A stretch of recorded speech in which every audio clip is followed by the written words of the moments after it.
93.3 KJR FM. With the 32nd pick in the 2026 NFL Draft, the Seattle Seahawks select Jadarian Price, Notre Dame running back. All right, there you go. The announcement yesterday. Forget the young man's name. I apologize. From He was the, excitable. Make-A-Wish Foundation. Yes. You know what? He was very excited, by the way. Reminds me of my pal Sam Dog, who sits next to me in section 232 at Lumen Field, by the way. He is just as excitable every game. I think it's great that the NFL partners up with foundations like that. I got to tell you, though, man, I think it's a rite of passage that if you're drafted in the first round, the commissioner calls your name. Dylan Pratt was his name. Yeah, I think that you should have that honor. Yeah. To have the commissioner say your name, call your name, and all this fun stuff that they do. I agree with you. I'd save it until today. Second round or beyond. Yeah. You agree with that? I do agree with that. And I think for those who say, hey, as you said, I think we all agree, if the NFL partners with Make-A-Wish, I mean, who's against Make-A-Wish? Of course. All right. All right. Like that's just silly. No, it's one of the coolest organizations on planet Earth. Right. You'd be Come on. You'd be going to be a total jackass. Or a fool or something. But maybe his wish was worse. to make the first-round pick, not a crappy second-round pick. No, he wanted to make the first-round pick. If Sorry, kid. If you're saying what's wrong, well, then you carry that out and say, okay, well, let the Make-A-Wish make all of the picks, and the commissioner never says it. Right. You know, I mean, at some point, if on the same scale, if you think, well, that's too much, right? Well, we're just on a different spot on the scale. I think there's a great happy medium where you say Make-A-Wish and the NFL partnership is wonderful.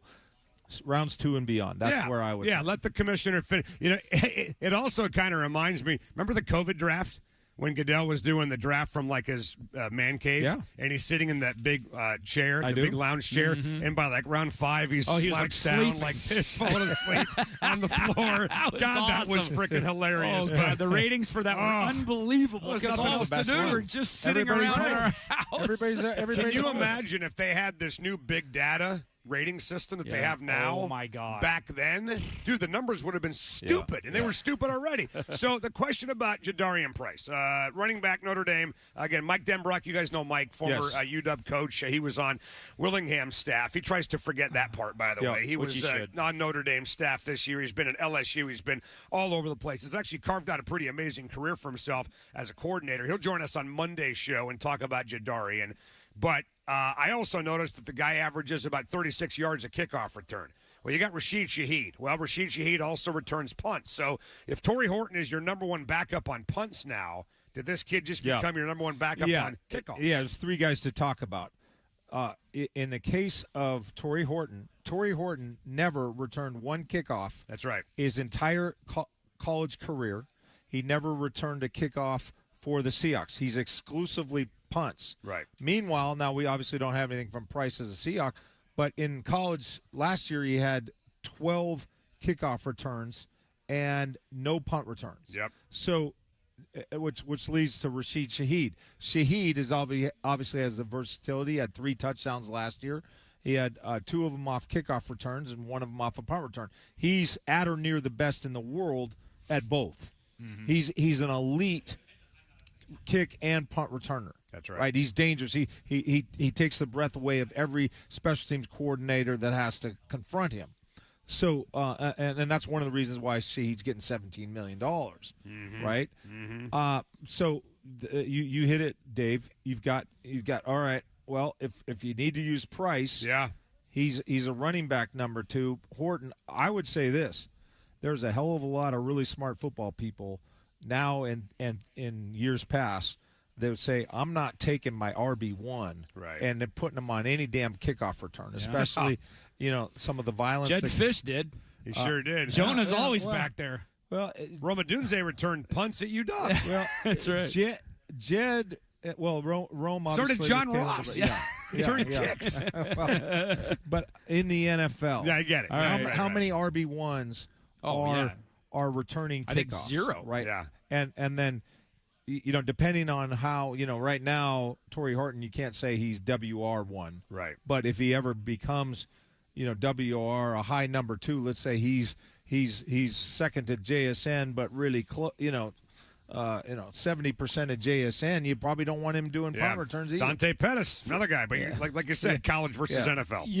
It's interesting because the Seahawks mentioned him staying in school and not transferring, staying in Notre Dame, and now we've gone 180 degrees. Like it used to be, transfers. Ooh, you got a red flag. You stay in school, you're normal. If you transfer, you got a red flag. Now it's gone from there to transfer, you're normal. But if you stay in school, you get a brownie point. Yeah. So is that? I mean, is that something? Is that something that NFL teams should look at? I mean, should they use that in their evaluation as a positive? I think that you better look at a case by case basis, because if you're turned off by transfer, then are you going to not draft Joe Burrow? Right. No, I'm saying transfer's the norm now. Yeah. But I'm saying.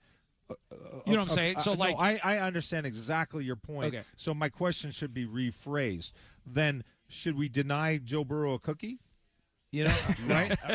Right. I mean, he was worth the number one overall, and 5 years later, he's got his head coach telling his locker room, "Hey, here's the game ball to the best quarterback in the world." Mm-hmm. After having seen him for 5 seasons. So, how many Heisman Trophy winners consecutively were transferred? Almost all of them. Right. Kyler Murray. It's ridiculous. Baker Mayfield. I mean, it's totally the norm, and you almost wonder now if guys aren't transferring. Well, did nobody want you? I mean, I think people might have wanted Price. He could have gotten some money. I'm just saying that if you're a halfway decent player, you're absolutely getting a chance to go play for somebody else. Well, and who knows? By the way, Dick, to your point. Sorry, here to interrupt. If he did transfer. This Price kid, and he goes and plays for somebody else, and he runs for 1,400 yards. Where does he get drafted? Honestly, probably middle of the first. I mean, maybe, possibly. I'm not going to say it's not impossible. I mean, it's certainly possible that the reason why he fell to 32 is because he stayed at Notre Dame. I would think so. Never got a chance to shine. Yeah, that's fair. Yeah, I mean, if he goes somewhere else and thrives, and he was compared to Love, and Love, produced more. That's one constant you could say is, or behind the same offensive line, right?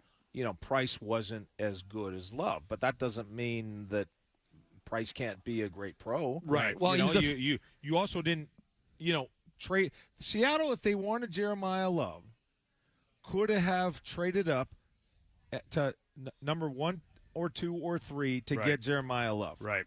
If they would have said 2 number 1s and Devin Witherspoon, they could have got Jeremiah Love if they were pick whatever the cost was, right?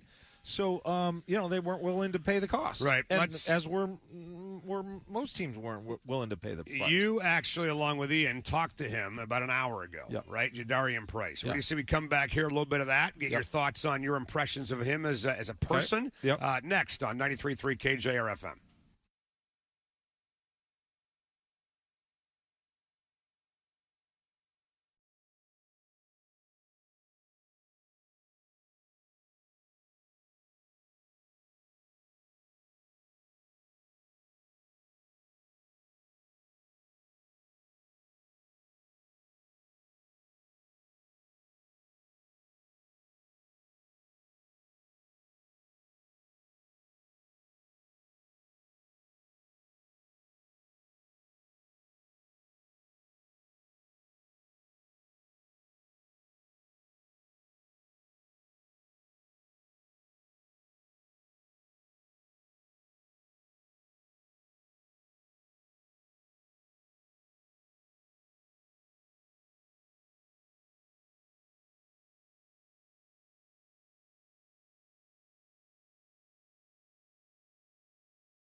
he's hurt for half the year.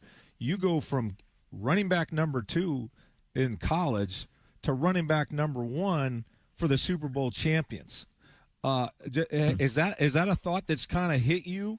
I know you're ready for the challenge, but just kind of tell us what your mindset is to be able to graduate that step and that challenge. Well, my mindset personally is just to, be ready for anything and go in the locker room and compete like I'm an undrafted free agent. That's my mindset. Always have a chip on my shoulder. I didn't even see myself going first round, and I did it. And that just goes to show all the hard work I put in and the production that I showed on the field the past 3 years.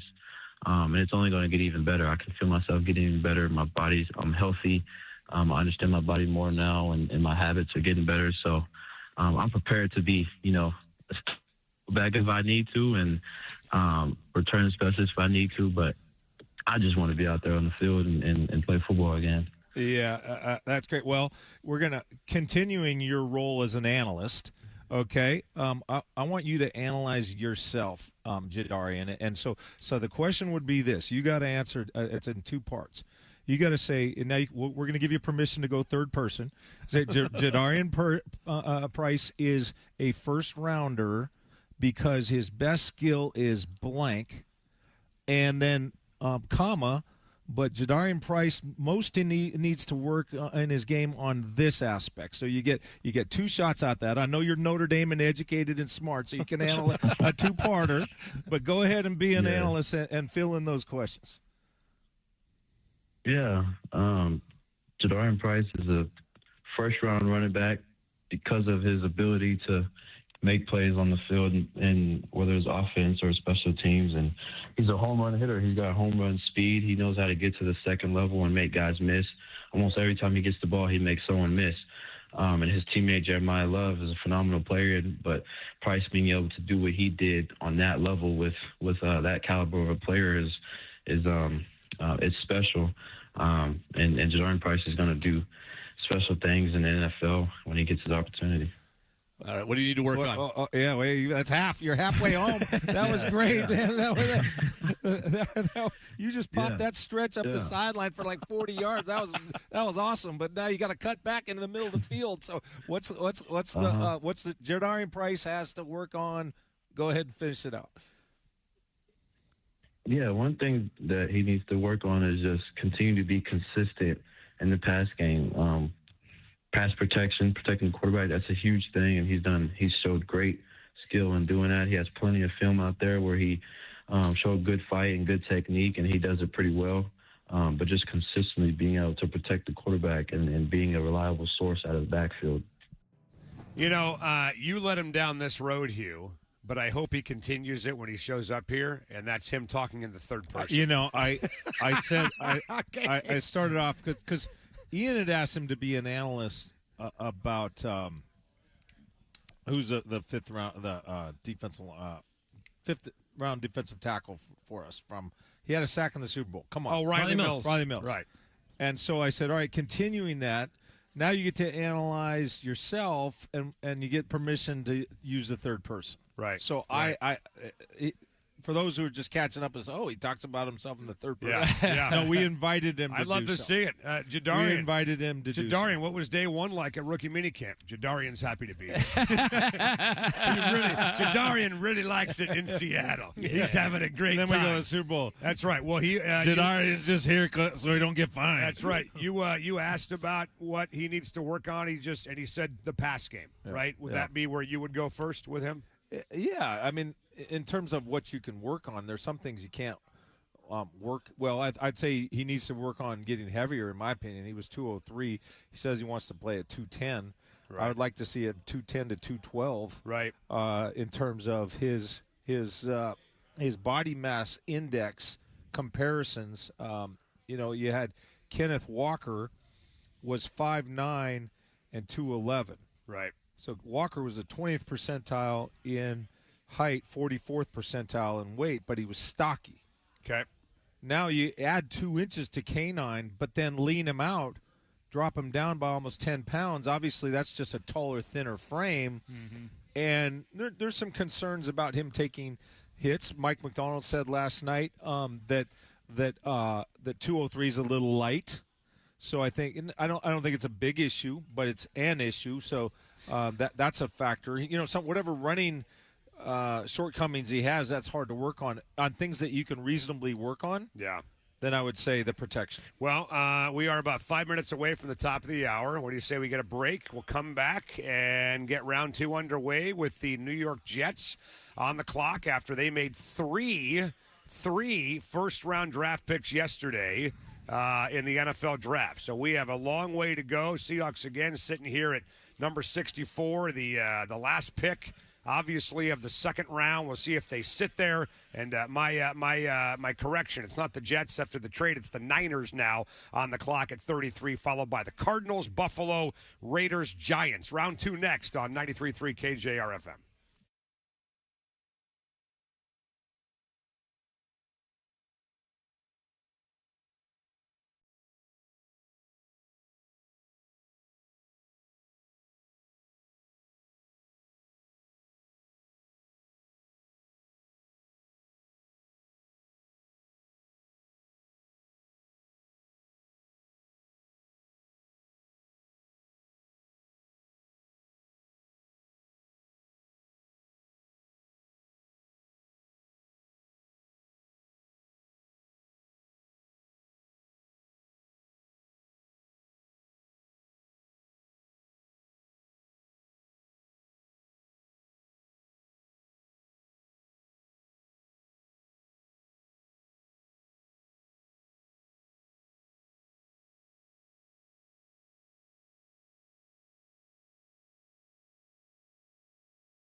at the end of the second round. The Niners, after a couple trades yesterday, trading out of the first round entirely, and are now sitting with the Jets' old pick at number 33, Arizona. Buffalo, a pick they got from the Titans at 35. Raiders, Giants, Houston from the Commanders. There's going to be a lot of trades. This is going to be a mess by the time it's all said and done. But Niners are first up in the second round, which will start momentarily here on 93.3 KJR FM. Softy Dick, Hugh Millen from the Virginia Mason Athletic Center joining us right now on the radio program. Fox Sports scout extraordinaire for the British Columbia Lions and the Canadian Football League. Our friend Rob Rang joining us right now on the radio program. Robbie, how are you, man? I'm doing very well. Good to see you. Let's first of all get your thoughts before we talk about best available round 2, maybe what the Hawks are thinking about doing. Jadarian Price, your thoughts on what went down yesterday? Yeah, I really like the selection. I just think that he is a very clean fit in their wide zone offense. I think that his receiving skills have been largely untapped. The fact that he was not just ridden into the ground the way that so many college running backs are. Yeah. I think there's an awful lot of tread left on the tires, and that I expect him to be RB1 essentially right now for the Seahawks next season. 3 down back. How quickly can he be one as far as blocking, as far as pass catching? You said untapped potential, the wide receiver or the pass catching spot. Yeah, I think that the pass protection, like with most running backs, that's always going to be a little bit of a jump, just because he wasn't asked to do that very much. I mean, when he was on the field on third down at Notre Dame, then usually they were going to kind of just dump the ball to him rather than ask him to pass protect. But he is, I'm sure you guys have seen pictures and videos of him at this point. I mean, he's a rocked up dude, and I just believe that he has the physical ability to do it. He just needs more opportunities, and I think that he is showing the work ethic to be successful in that as well. Well, I'm glad that you brought that up because I got 3 numbers in front of me, 52, 124, 119. You know what those are? Those are his total touches per year at Notre Dame. Yeah. I looked it up that no first-round running back has ever had a year in his college career where he went under 125 every single season. Or second round, right. Either. How First about that? or second round. So how much does that kind of, a little bit, right? Well, you're concerned particularly when it's combined with his weight. Right. You just say you're going to ask him to do something that you haven't done. Now, this isn't 20 years ago when a number of running backs, Sean Alexander, Daniel Tomlinson, all the best of that era, they were over – up pushing 20 carries per game. K9 was at about 13 last year. So Price had 8 per game in college. Right. So even if you get to that 13 range, that's a fairly substantial jump. And then when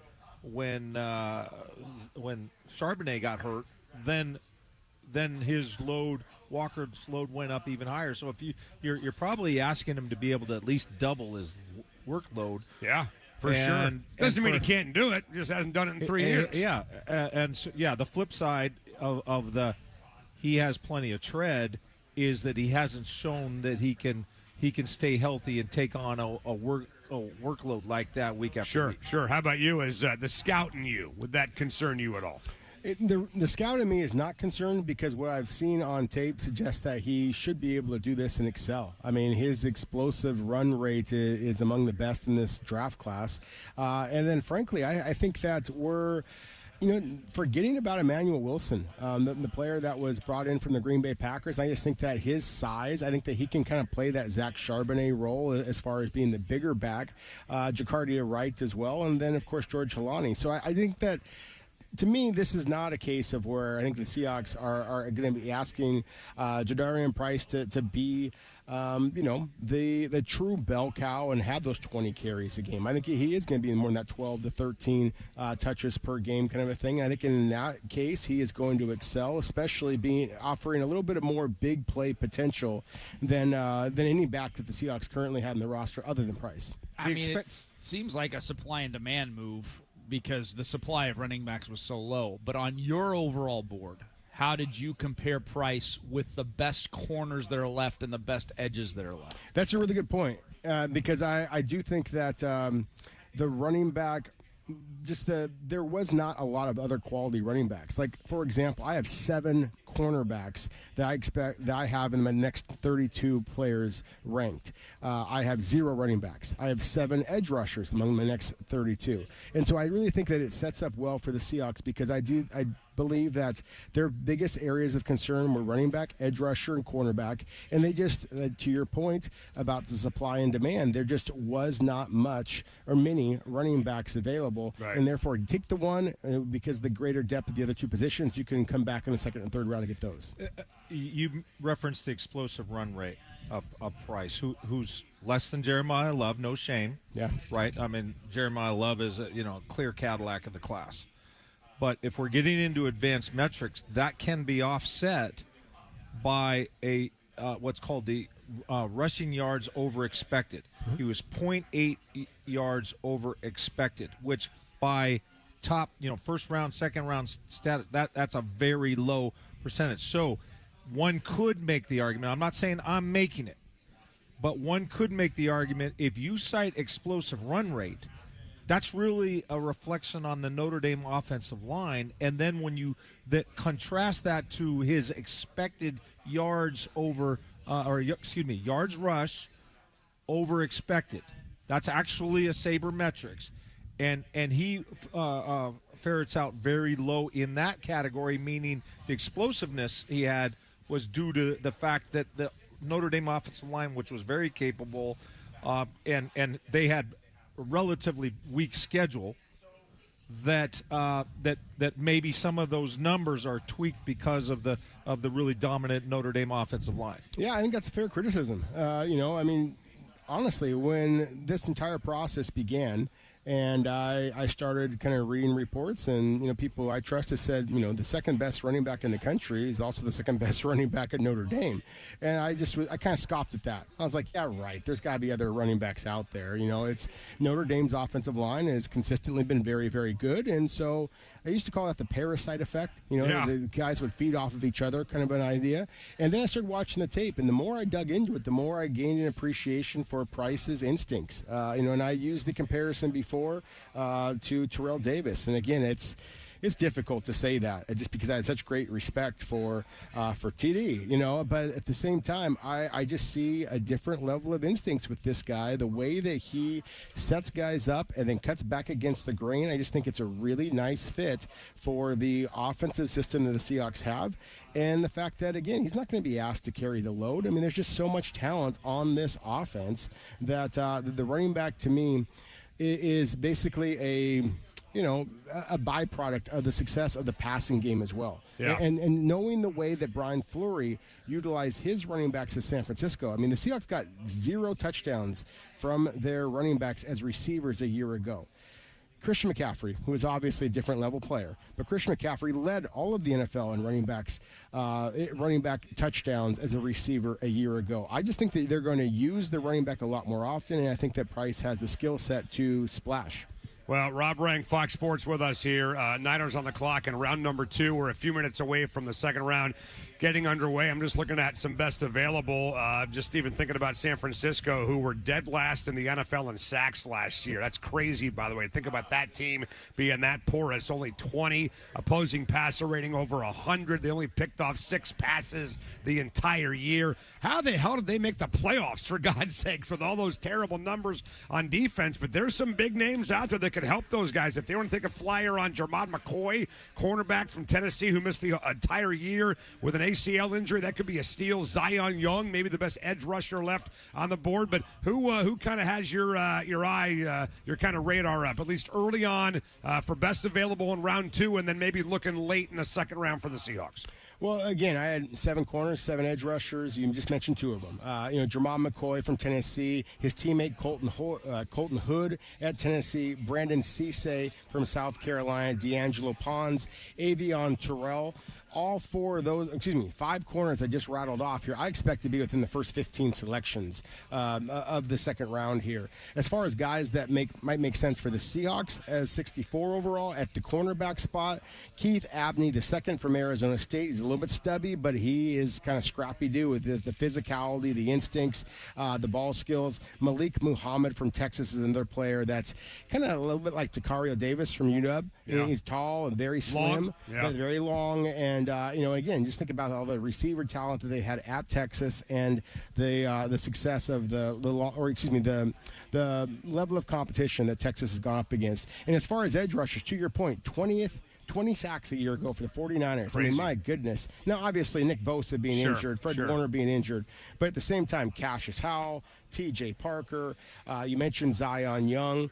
There are some good pass rushers that are still available here, not only for the 49ers with the first pick of the second round, but also potentially available for the Seahawks. I think Seattle is going to be looking for those quick wins. They've been talking about that.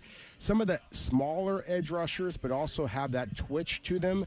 I think it'd be interesting for Seattle at 64 overall. Armason Thomas from Oklahoma, Kieran Crawford from Auburn, and Derek Moore from Michigan. Those are 3 guys I think that make an awful lot of sense for the Seahawks. Well, I think you're barking up the right tree at those 2 positions, but we do want to remind everyone that Hugh's favorite, Anthony Bradford, is still starting at right guard for Seattle. So let's talk about the guard position, and can we find a replacement at that spot at the guard position in the second round? Well, it's interesting that you mentioned that because, again, I mentioned 7 edge rushers, 7 cornerbacks. I've got 2 guards in the next 32 players. Chase Basantis from Texas A&M, I would be surprised if he's available at 64.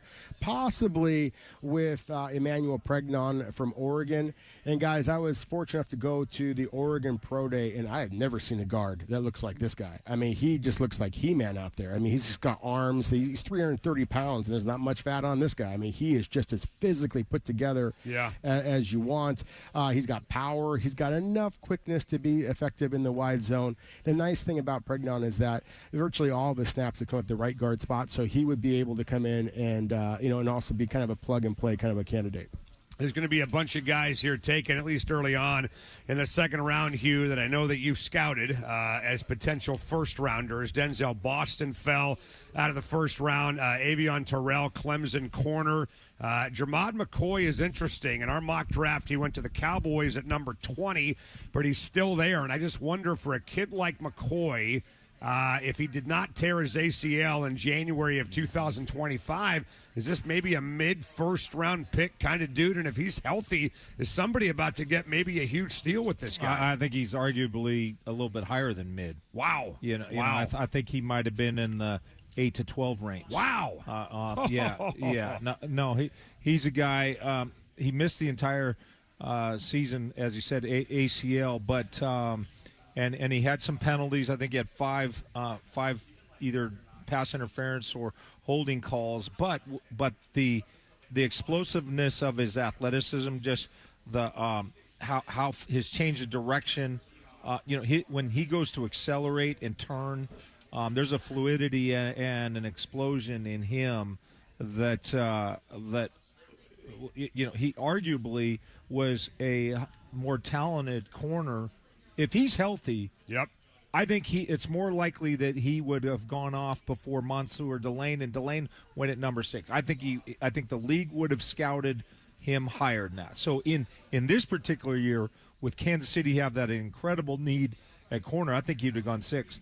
Well, it's crazy because you mentioned that, Hugh. I mean, Mansour Delane did not give up a touchdown this year. He didn't get a penalty this year. And yet I still agree with everything you just said, Hugh, that, at number 6 overall, we're talking about a corner who still wound up being, I think you could argue that Jermod McCoy's 2024 tape was even better than Mansour Delane's 2025 tape. And that's, again, a pretty bold statement for a guy who's got the board at number 6 overall. Well, and let me clarify, because somebody's maybe thinking this. Well, hang on. If both McCoy and Delane had been in this draft and McCoy is healthy under that situation, Kansas City would not have felt compelled to move up to 6, because if they missed on one, they would get the other at 9. I understand that point, but I think if you try and somehow equate the scenarios. Right. I think there's more teams that would draft a healthy McCoy than a healthy Delane. Well, let's do this.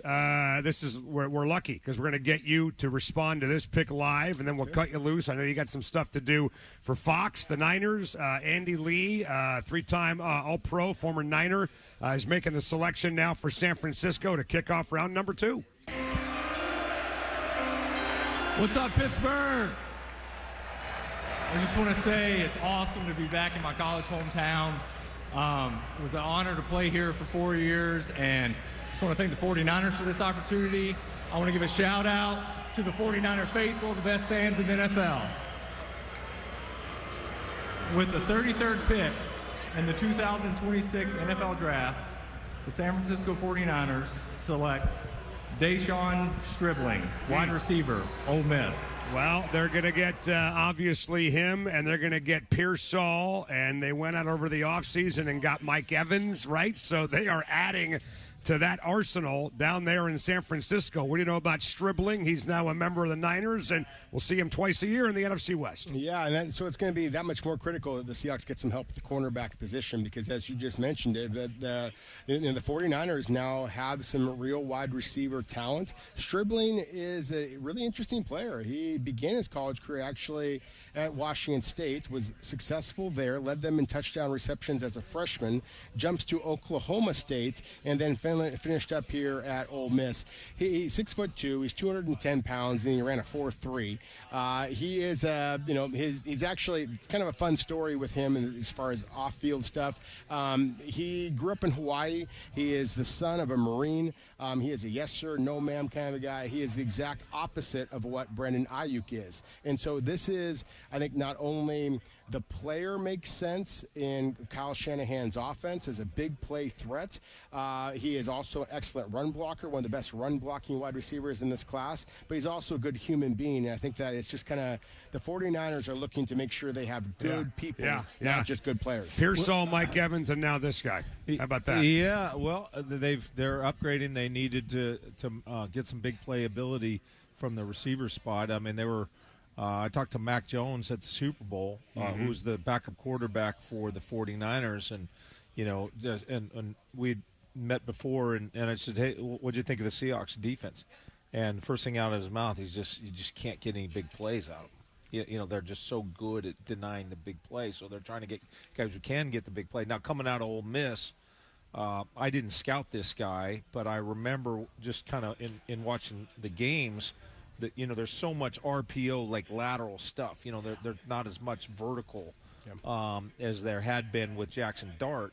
But this kid, if I have the guy right, he's really elusive for a guy 6'2" at the line of scrimmage. He can, he has a bubble screen ability to him that kind of defies his proportions. All right, I said I was going to cut you loose, but I lied because I want to get you to respond to this pick because this is important right here. Andrews, we got it, the selection for the Cardinals now at number 34, second pick in the second round. What do you got? Pittsburgh, what's going on? It's good to be home.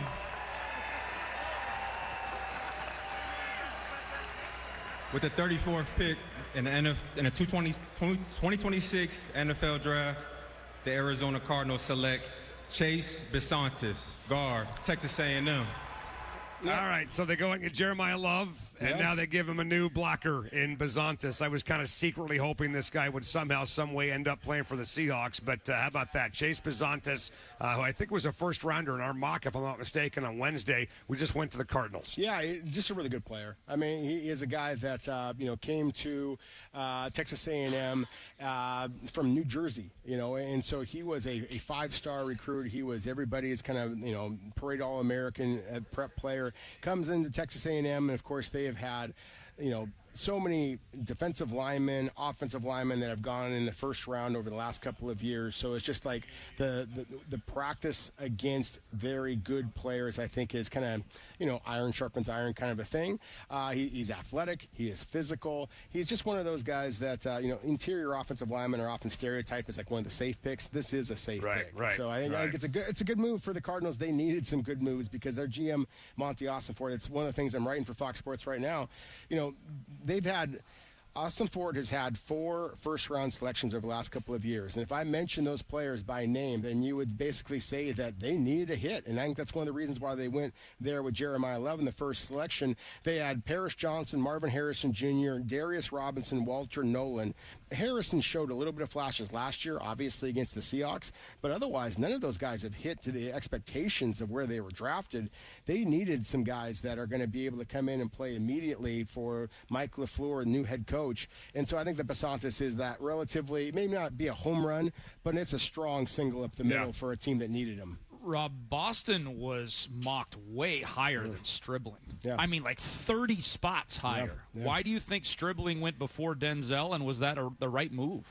It's one I struggle with personally because I had Denzel Boston and coming off the board, I think at about 25. The Cleveland Browns I thought would be a really nice selection for him. They went with a different receiver, Casey Concepcion, who, like Stribling, has the straight line speed that Denzel Boston just doesn't have. Yeah. I think that Denzel Boston is going to wind up, being a very effective NFL player. I love the body control of his size. I love the ability to, just go up and get the ball at the highest point. Yeah. At the same time, he just doesn't have the juice. He didn't run at the combine. He didn't run at the pro day.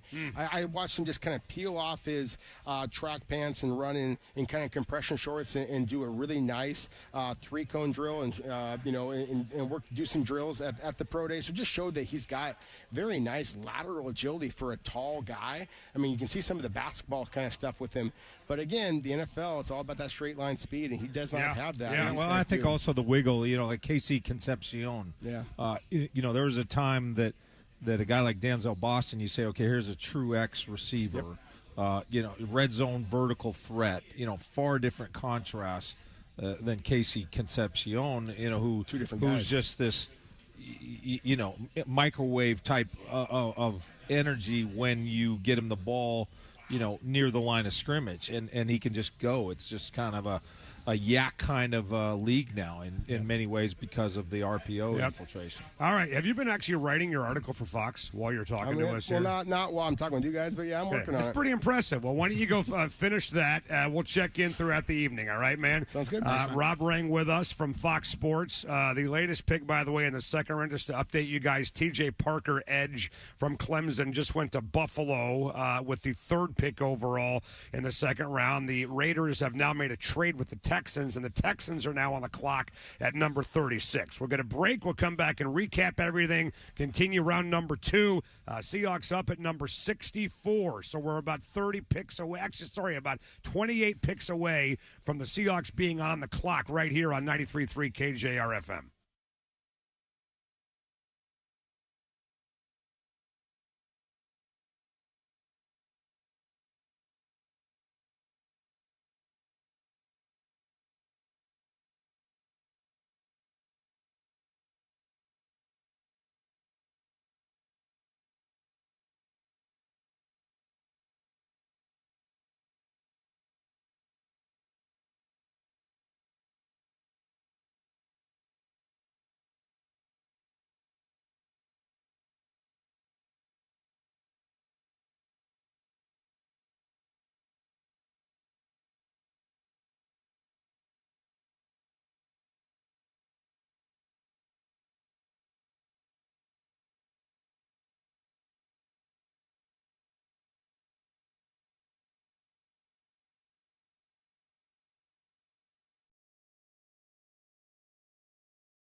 Texans select Caden McDonald, defensive tackle, Ohio State.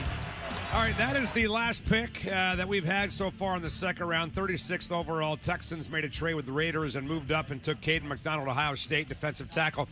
Isn't it funny, by the way, how every now and then Goodell just kind of shows up, right? Like you got all these legends that are making all these selections for all these teams, and then just randomly, pick 39. Goodell just kind of gets bored. You know what? I'd like to make a pick. It was like when needed, right? Right. The team hasn't found somebody to make a pick. So like, hey, Roger, you got to go do it. He just goes on stage and just says, all right, I'll I mean, frankly, I think it'd be great if he made every pick, to be honest with you, right? I mean, maybe like day 3, there's some deputy, like Adam Silver was David Stern's deputy commissioner for a while. He did round 2. Exactly, right? But there's only 2 rounds in the NBA draft. This isn't 7 rounds like football. So far... Caden McDonald, by the way. Hang on, timeout. Sorry. Let me just update you real quick on the second round. I want to get people updated. So the first pick of the second round, the Niners made a deal with the Jets yesterday. That was able to get the Jets 3 first-rounders, as you know.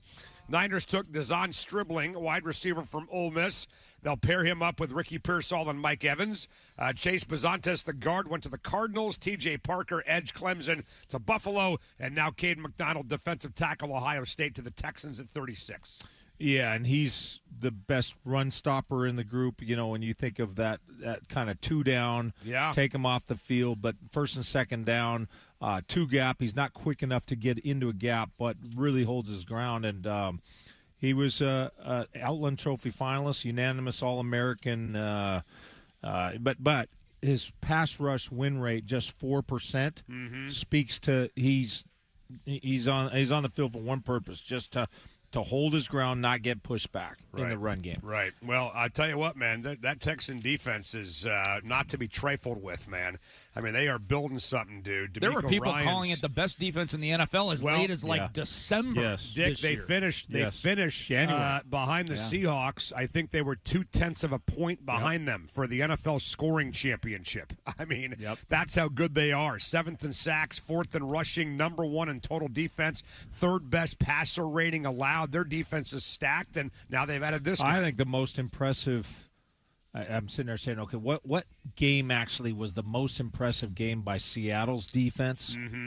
Probably the Week 18 against the 49ers. Right. Because they dismantled a good or the Super Bowl, right?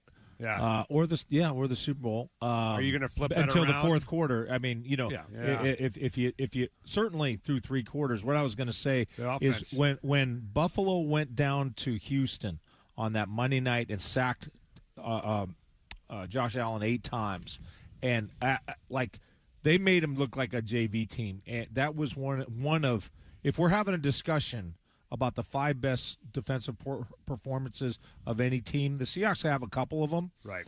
That was one of them. That Houston game was one, right? Yeah. Well, what I thought you were going to say is when you were talking about the best game that the defense had, the way that you were your kind of tone of voice, because I've known you for a long time. Yeah. Okay. I thought your next move, but the best game the offense had. When you factor in who they played in that game against the Houston Texans, they put up 27. I mean, there were some turnovers involved in that game. Darnold obviously wasn't phenomenal. He had the sack in the end zone. They were able to churn out some points in that game. The problem with that game, and I'm being slightly sarcastic, but nobody saw it because it was Game 7 of the ALCS.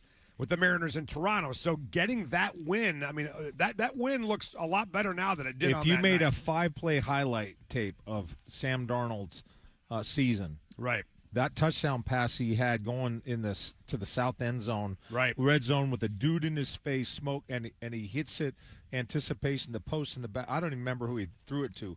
I just remember going, That is absolute the highest elite level of quarterbacking, and so against arguably as good a defense as anybody in the league. Why don't we find out what the Giants just did at number 37, back to Pittsburgh? You are okay. We'll just wait on that. It was the JSN. Okay, I remember now. Yeah, we'll just wait on that. We'll get that. We'll get the Giants pick at 37 in a minute. Go ahead. At what point do we start to get excited about this cornerback position if corners continue not to go? I mean, just to give everybody a baseline, because everybody knows Takario Davis and Ephesians Prysock. Well, in the composite mock, Takario Davis was the 12th corner, Ephesians was the 20th corner, and only 2 have been selected so far. So at what point do we get close to 64 and go like, oh, my God, there's still 5 or 6 legit second-round draft pick it's a legit quality. question. We're 26 picks away. I'd be stunned if there's not some wave. Like a run. A run within 12 picks, like 5 or 6 within 12 picks type of a run. So I'm not going to get excited right now, but you're right to think. Because Rob says there's 7 second-round corners, and 0 have gone so far. Well, let's see if 2 of them just went. Let's go with the last 2 picks. Andrews, you want to play these back-to-back, or you want me to jump in and reset? You tell me. Well, let's jump in and reset between. All right, let's go with the Giants pick first at number 37. Go ahead. With the 37th pick in the 2026 NFL Draft, the New York Giants select Colton Hood, defensive back, Tennessee. Okay, there you go. That's a guy. That's a guy that a lot of people thought could have been a first-rounder out of Tennessee. Colton Hood from Tennessee is now a member of John Harbaugh's Giants. Remember, he's the brand-new head coach, and they just brought in a bunch of Ravens, 4 or 5 guys from Baltimore, and now they add Colton Hood. Before we get your take on him, let me get the Raiders pick real quick, Anders, if you're ready, at number 38. The Raiders stepped in for Houston. This is the pick that originally had belonged to Washington. Houston grabbed it. They made a trade. Now the Raiders on the clock at 38. I believe this is Matt Millen, if I'm not mistaken, making the announcement for the Raiders. Go ahead. With the 38th pick in the 2026 NFL Draft, the Las Vegas Raiders select Traden Stukes, defensive back, Arizona.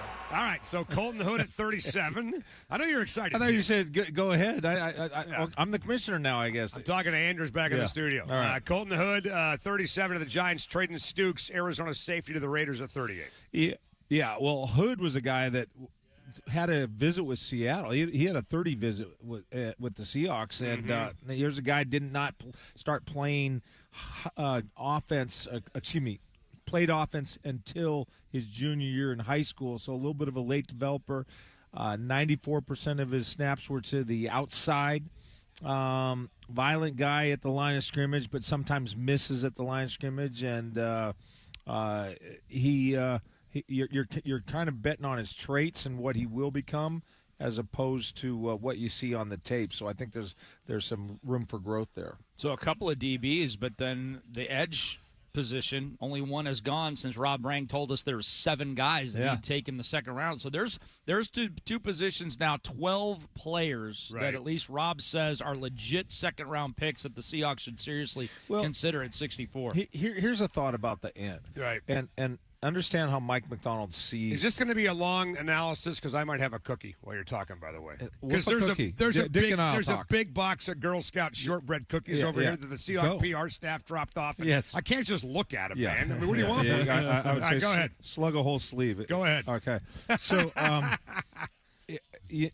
Boye Mafe moves on because of the 4 defensive ends for the Seahawks. He was arguably the twitchiest pass rusher, but the least capable of setting the edge in the run game. And that's a big problem for Mike McDonald. And when there was talk about Trey Hendrickson of the Bengals, when he's going out, where's he going and what have you, would he come to Seattle? Does that fill a need? And that was a hard no for Mike McDonald because Trey Hendrickson doesn't have the position versatility. He was only a right end. And then he doesn't have the edge setting, and so I think that's something that you take forward with the analysis of some of these guys. Now, if he's strictly just saying I want a third down guy, because I think Nwosu and D-Law can man the first and second down, and they present that physical presence, that may be where you'd see an exception. But understand how Mike McDonald sees defensive ends. Like a lot of guys that you're turned on and say, oh, he's an edge guy. Like, for example, he would have never allowed John Schneider to draft Bruce Irvin with the 15th overall pick in 2012. Boye is gone, but you mentioned Nwosu there. I mean, you need a replacement for Nwosu too, right? Yeah.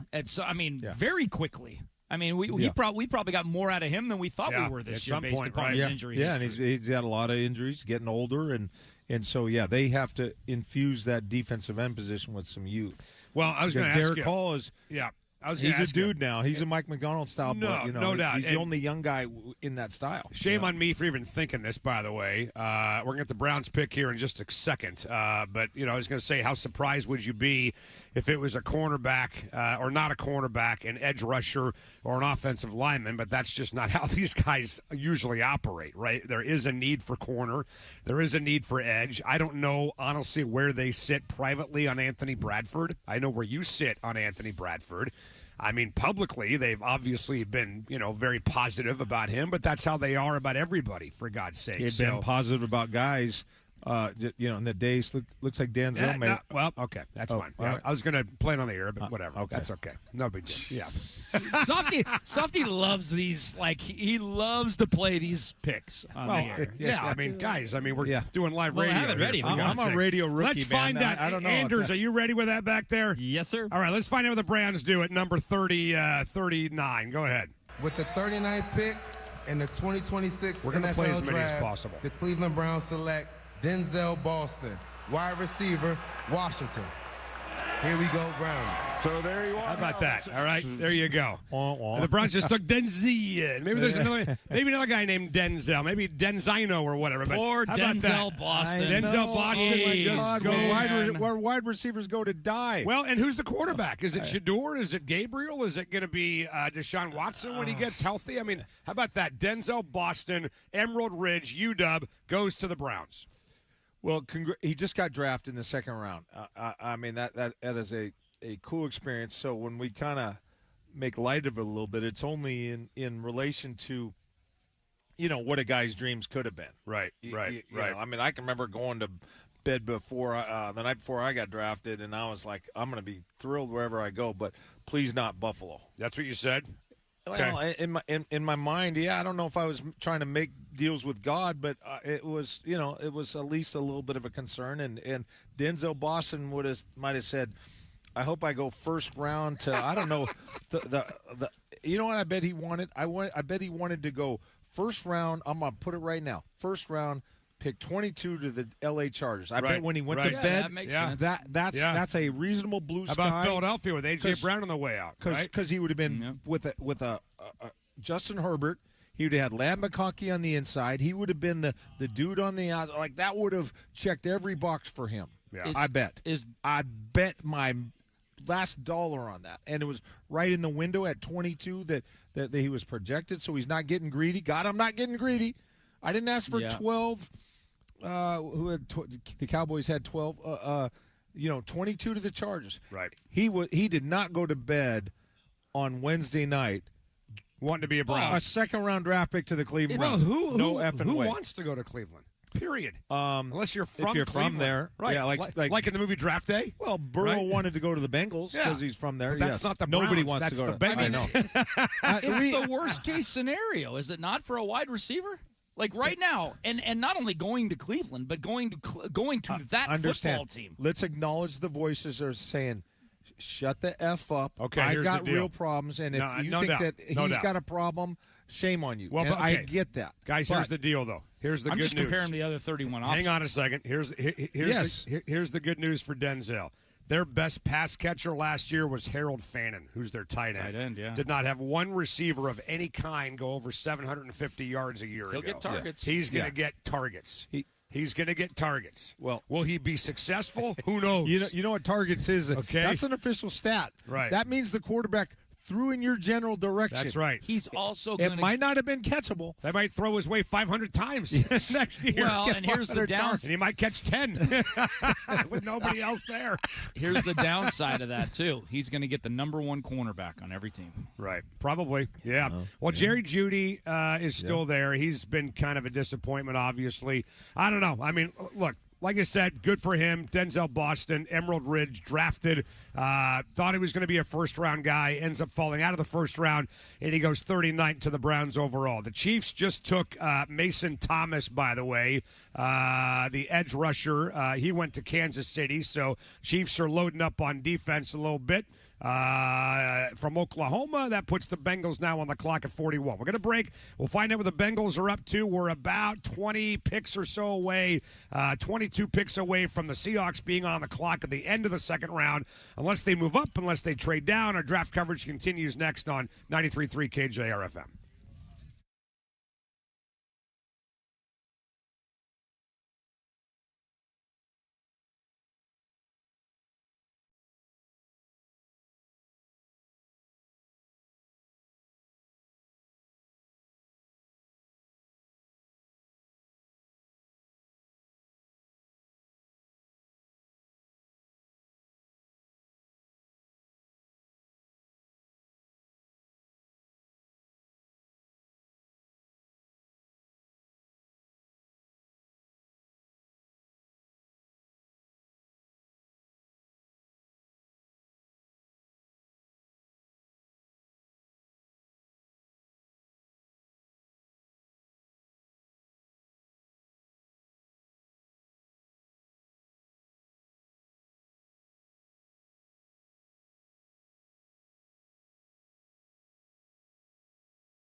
Studio. Jackson taking over at 5 o'clock. Big thanks to Delta Airlines. Frost Brewed Coors Light, as cold as the Rockies. Dino's Pub across the street here from us, across 405. Great spot to watch the draft. The last two picks there in the second round. Cassius Howell, edge rusher, A&M, went to the Bengals at 41. Christian Miller, defensive tackle, Georgia, to the Saints at 42. The Dolphins are now on the clock at number 43, which means the Hawks are 21 picks away at number 64 in round number 2. And there's some players falling now, guys, in this draft that might keep falling. Who knows? All the way to 64. 5 corners on Rob Rang's second-round list are left. 4 edge rushers. So 21 picks left, and 9 of them are of the 2 biggest positions of need for Seattle. Does anybody know a team that needs an edge or a corner? Huh? I mean, what? I don't know. Hugh, I think that is it DEFCON 1 or 5? That's the most serious. 1 is the most One serious. is the Okay. worst. If running back was DEFCON 1, where's cornerback, in your opinion? Because you got Job, you got Witherspoon, but you're missing that third guy. I mean, between Reek Woolen and Kobe Bryant, who safety, obviously, you're talking like 1,700 snaps that just walked out the door. Well, my answer would either be 2 or 3. Okay.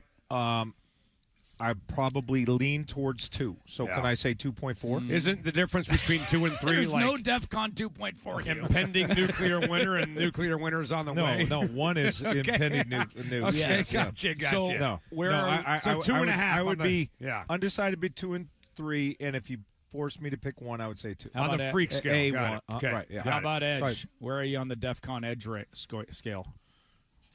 Between 2 and 3, and like almost exactly. Yeah. But I'll, just for giggles, I'll say 3. Well, because what are we talking about with edge? Are we talking about somebody to set the edge? Or are we talking about somebody to get after the quarterback? Because the Seahawks have Eamon Worry, they've got Chenna, they've got Leonard Williams. Obviously, they have Ernest Jones. They've got guys that can get sacks. It was kind of like a by committee thing a year ago. So are we talking about needing somebody to literally set the edge, or are you looking for somebody to wreak havoc in the backfield? Well, again, the profile for Mike McDonald is he needs to have a guy that sets the edge, and he puts more primacy on that. But Boye Mafe had a skill set where he was the worst edge setter, but he was the twitchiest, get up the field, turn the hoop to the quarterback guy. Right. So you may look and say, is he inclined to Dick's point? Is he inclined to say, let's get a more rounded defensive end in search of replacing Nwosu and D-Law? Sure. Right? Or is he saying, no, we've got some edge setters, but let's get a twitchy dude for third down, a pass rush specialist.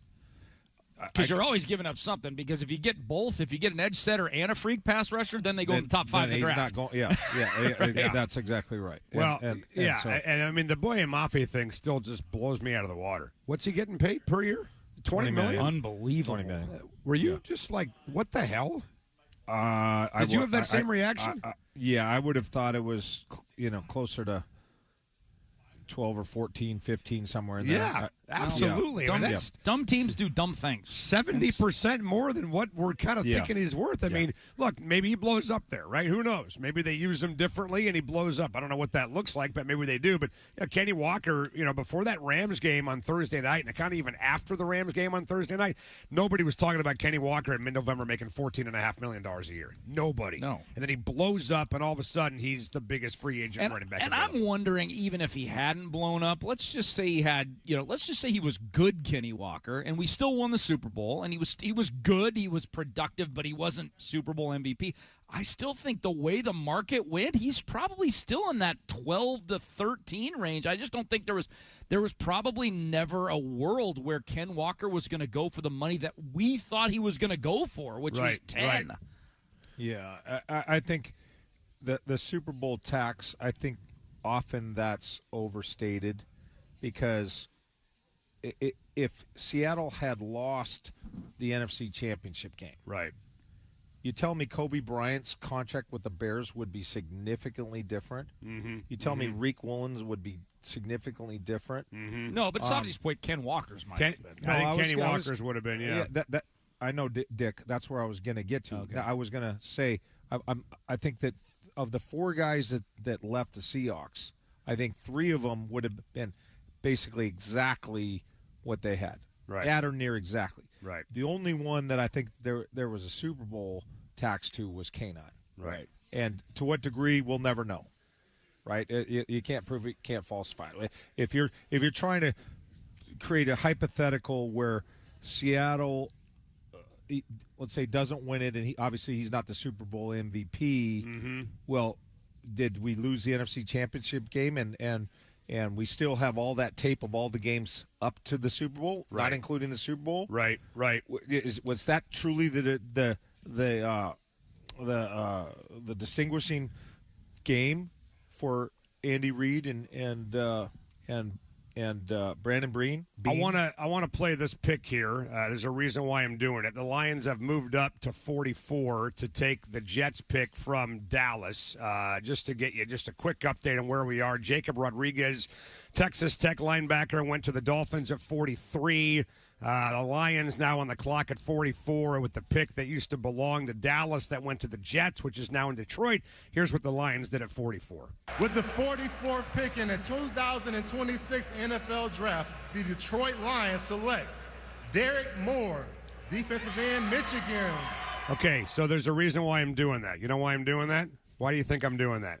Why am I playing that there for you? Because that's the guy that no. The 11th guy. He's not the guy. Jay-Sean Barham was the guy. He's the 11th guy that I scouted. So Barham is the guy that you did talk about. Is that correct? Yeah. Okay. Well, I didn't talk about him. I said what the hell? He was drafted in the first round. Which Michigan defensive end is the guy that you did not scout? Barham. Okay, so did you scout this guy? Yes. Okay. I did 10 because I thought, okay, 10 will be plenty for the first round. And right. But then I was like, there's that Michigan guy. Yeah. So Barham. So Derek Moore would have been like the 10th guy. Barham would have been the 11th guy, but Barham's the guy that went in our mock. So Aiden Hutchinson now gets a compliment and Derek Moore from Michigan to go play with him. Yeah. Stays home to play for the Lions. Yeah, he's needed to be a guy. They needed a guy. His win rate 36%. Mm-hmm. Yeah, elite. Right. So good for them. Yeah. But look what. But he didn't test, so there's some questions about his athleticism. So his efficiency is there. They're just wondering whether or not that's going to transfer. All right, well, let's do this. You curious what Jedd Fisch thinks about Denzel Boston going to Cleveland? Let's ask him. We'll talk to him next on 93.3 KJR FM.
went to the Ravens, and John Harbaugh, excuse me, not John Harbaugh, because he's gone.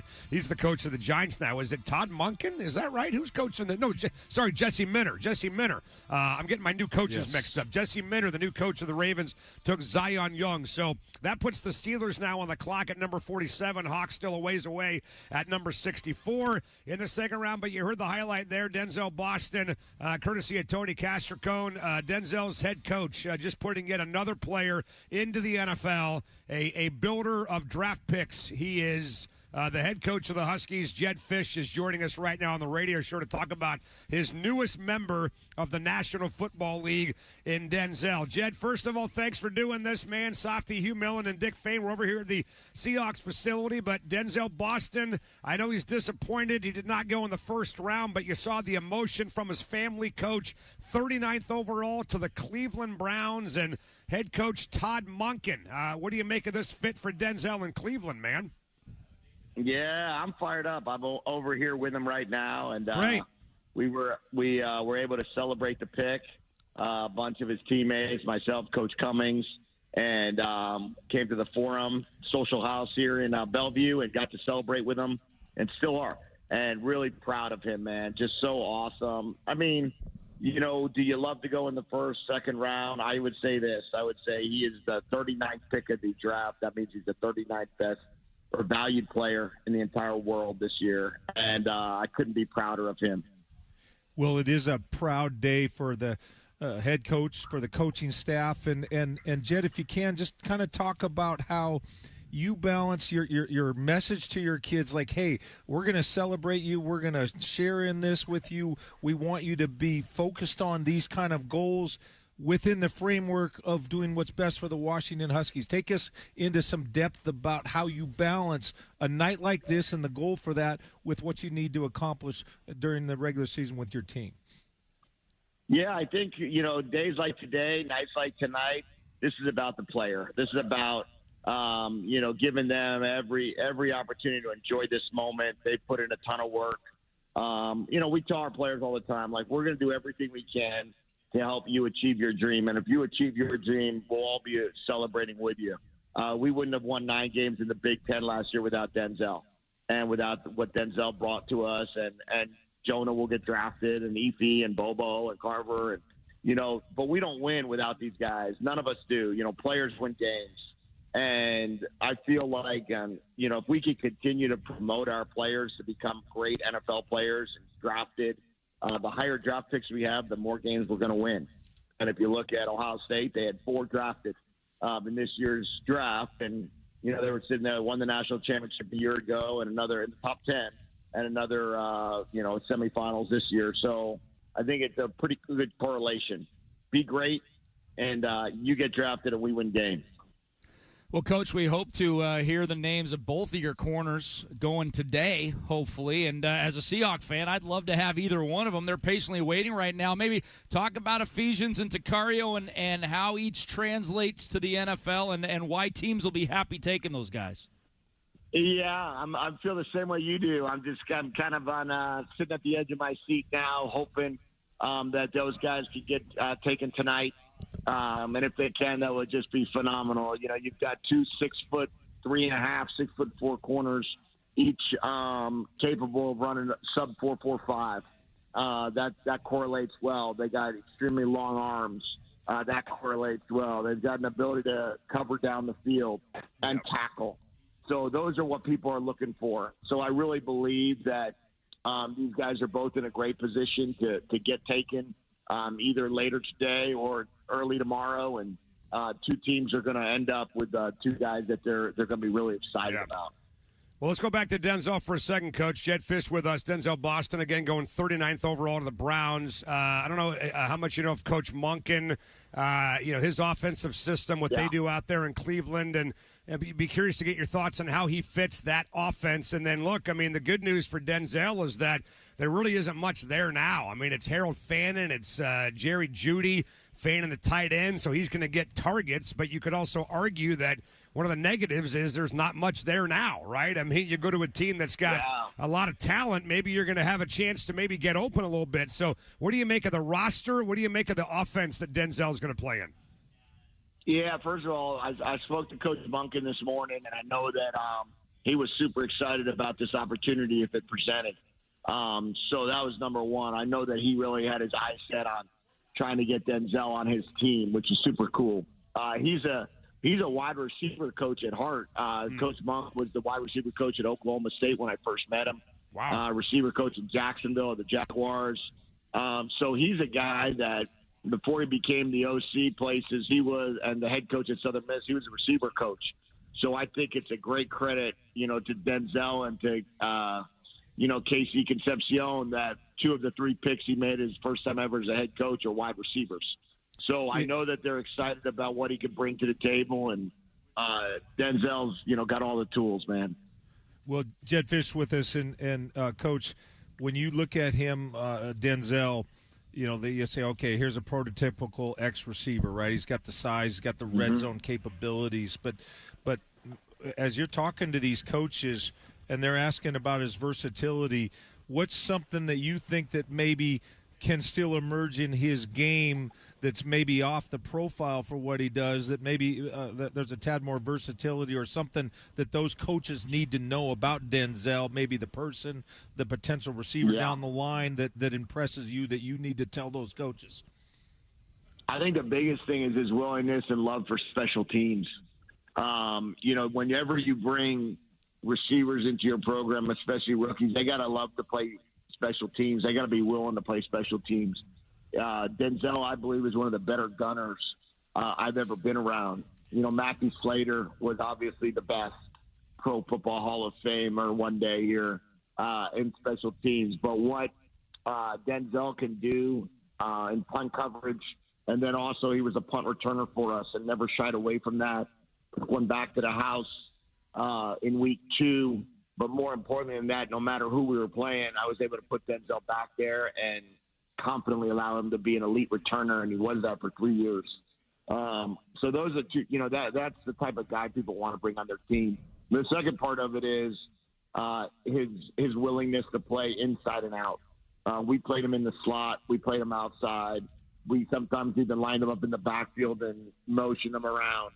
So, these are the things that guys are looking for, smart football players, and someone that's competitive, and that's what he is. Well, Jedd, it's no secret you're all about preparing your players for this night and have your opportunity to play in this league. Do you tell your players to watch draft night? Do you have them sit down on Thursday and Friday night and kind of envision themselves in this situation? Yeah, last night we had a draft party for our players when we got off the practice field, and today we got about 15 of our players here with Denzel.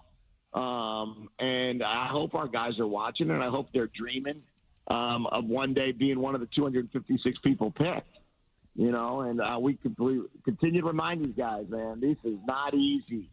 This is not easy. You don't just compete against the guys in your locker room. You're competing against the guys in every single locker room. And that hopefully will inspire our guys to continue to work hard, embrace the grind, and see what type of practice we can come out and have tomorrow. Yep. Hey, Jedd, before you go, just real quick, I know he didn't get a chance to play for you per se, but Jeremy Bernard, former Husky, just got drafted by Pittsburgh at 47 overall, so he's going to end up playing with DK Metcalf and newly acquired Michael Pittman. But before you go, do you have any thoughts on a good landing spot for number 1 for Jonah Coleman? You got some teams coming up that could use some help on the ground, no doubt. But any thoughts on maybe a good landing space for Jonah? Yeah, well, first of all, I was able to watch a lot of Jeremy Bernard when I got here. Unfortunately, he transferred out before we arrived, but he would have been a special addition to our program, and we would have been able to have a blast with a guy like him with his skill set. Yep. So I know that they're going to, have a really good player there. As for Jonah, I think only 2 running backs have gone so far in this draft, unless I missed something. Nope. So, you don't know when they're going to go, but I do know when he does go, there's going to be a very happy head coach, a very happy running back coach, and a very happy quarterback on that team. So whoever that is, whoever that might be, they're going to get somebody that will give it everything he has, will be able to do it all, pass pro, run game, pass game, and on top of that, be one elite teammate. No question. Hey, enjoy the party, man. Have fun tonight. Not too much fun, all right? And thanks for doing this. And tomorrow. Yeah, I know. We'll talk down the road, Jedd. all right? See you, man. Thanks, Coach. All right. Appreciate you guys. Thank you. You bet. Yep. Jedd Fisch with us on the radio show with his thoughts on Denzel Boston going to the Cleveland Browns with the 39th pick in the NFL draft. How about that? Good for him. Yeah. I mean, they're a team, hopefully, from Denzel's perspective, on the rise. They just seem to be kind of mired and stuck in mud with all kinds of decisions, at the quarterback. They haven't solved that. They make acquisitions, wide receivers. They haven't got that right in a long time. It just feels like if there was a 7-on-7 tournament, Dick, just taking the skill sets, the combination of the quarterback and receivers, they might be the worst in the league for many, many years over years, and then they're trying to improve that. Yeah, I mean, they've got one side of the ball, I'm not going to say figured out, but they've been a pretty good defensive team over the last few years. They just can't get out of their own way on offense. It's just amazing. Particularly the passing game. Oh, no question. I mean, the quarterback it's just where quarterbacks go to rot. It's incredible how they just cannot get that position right. And I don't know who it was we were talking to the other day. God, who was it that was on with us? And we asked about, it was Florio. We said, who's QB1? He says probably Shador right now over Dylan Gabriel and Deshaun Watson. And I mean, it shows you in some ways kind of what that situation's like. You imagine how calamitous that was? Imagine if we're doing That's talk a good radio. word, by the way. Calamitous. I like that. You spend $250 million on a guy that comes in and then through a variety of circumstances, you get nothing out of him. Right. Like Deshaun Watson, starting with 2017, those 3 years there, you thought, okay, this guy's on the path to top 5 to Canton. Yeah. Right. Remember the game when Houston came here? Oh, and he yeah, threw he for like ripped it 400. up. He got killed in that game, but he tore us up in that game. Well, he and Russ went nuts. That's right. And I can this is a true story. I can remember when he came out of Clemson, and I think it's one of those ESPN 30-minute path to the draft type, a long format documentary. And they got Dabo Swinney sitting down talking about him, and there's the type of teammate he was and how everybody felt about him. I'm not lying on this. I can remember like getting misty-eyed about this kid and wiping a tear off my cheek. Wow. Of how the impression he made on Clemson, the people around him as a human being. And if you would have told me, stop right now, this is the future. Here's the crystal ball. And I would have looked at the crystal ball and thought of all these acquisitions, everything that's happened. I said, this crystal ball is the most weed infused, hallucinogenic infused crystal ball that any human being's ever gazed at. Like what has happened to him I could have never imagined, because not only did I think he was a terrific player, right? More importantly, I thought he was like a next shelf type of human being, and it just shows this, all the people that you think are heroes, right? It's a scaffolding that could come down at any time. Of course, learned that with Eugene Robinson. Yeah, right. I mean, honestly, he's I think been keeping his nose clean since then, but that was about as shocking as it gets. I was kind of friends with Eugene, and oh man, horrible, right? Wow, and hanging out. Our wives would hang out. We'd hang out, and I just thought he was the. You never know, man. And you never know. Look, I think you're a squeaky clean guy. Who knows what you're up to? You don't know. The scaffold can come down on me too.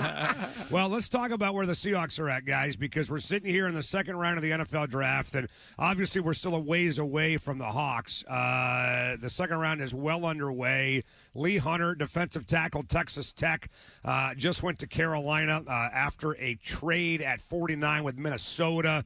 Avion Terrell, there you go. The cornerback from Clemson went to Atlanta at 48. And as we said, Jeremy Bernard, Alabama, former Husky wide receiver, went at 47 to Pittsburgh. So he's going to get to play with DK Metcalf and Michael Pittman. So we are 15 picks away from the Seahawks being on the clock at number 64. Look, all of us can and anybody can do this, obviously. Look at best available. Jermont McCoy, corner Tennessee, who's the guy that blew his ACL in January, sat out the entire year. Emmanuel McNeil Warren, safety Toledo.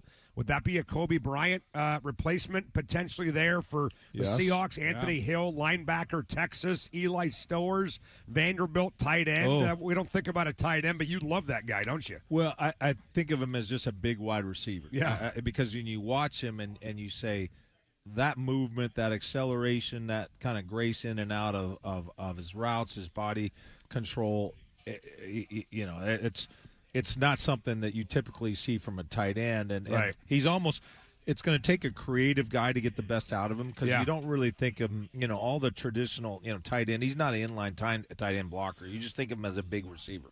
4 corners left on Rob's second-round list, 2 edge rushers, and Emmanuel Pregnon still left. Oregon. The guard from Oregon, who you just said was an Adonis. I think we need a guard. I think they need competition at that spot, right? I mean, if Bradford is the guy that comes out of it in the wash, great. Yeah, but I might have another dance in the mashed potatoes if we get a guard. They can't just hand that thing over to him. Jess has no idea what we're talking about. You weren't here. There's DK Metcalf. My plate accidentally tipped over in the celebration. I'm pounding the table. And next scene, the plate happened to have had mashed potatoes. So next thing, I'm slipping like Fred Flintstone on the mashed potatoes. I fall. I'm doing push-ups in the mashed potatoes. It was just all hell was breaking loose. Yeah, there were laws that were passed after that night. By the way, because of that incident. But I mean, don't we think that they need to at least bring in some competition for him at that spot? Is this rhetorical? Dick, don't you be quiet. Don't you think, Dick, they need to bring in some competition? Hugh is the worst person on earth to ask that question to because you already know the answer. But yes, absolutely, they need to bring in a competition. And a second-round draft pick would not only be competition, it'd be slam dunk, you would think. No question, no doubt. Well, they brought in Christian Haynes. Probably going to start. Yeah, that's true. My analysis was tainted because my son had been his roommate. Yeah. And your buddy tainted your analysis. Yeah, Jim Miller, Jimmy. So he was a right guard in an outside zone scheme and third-round pick. But well, here's the guards that are left. You mentioned Pregnon, Dick, right? Brian Parker, Duke, Inez Cooper out of Miami, Jalen Farmer, Kentucky, Billy Schrouth out of Notre Dame. Do you know anything about Harkey from Oregon? Another Duck on the board as well.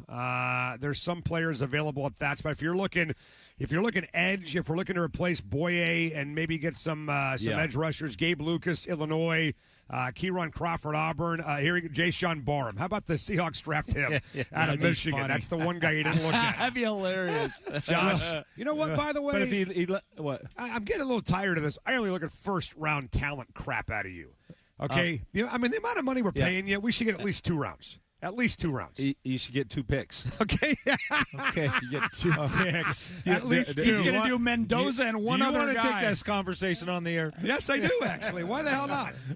Hey, people watching on YouTube, you want to hear will this? say this. I know you do. If you want anything past the first round, although this year I did scout running backs. Yeah, because we needed one. Right. A few extra, Mike Washington. Right. Was a guy that I kind of. Yep. Arkansas. Yep.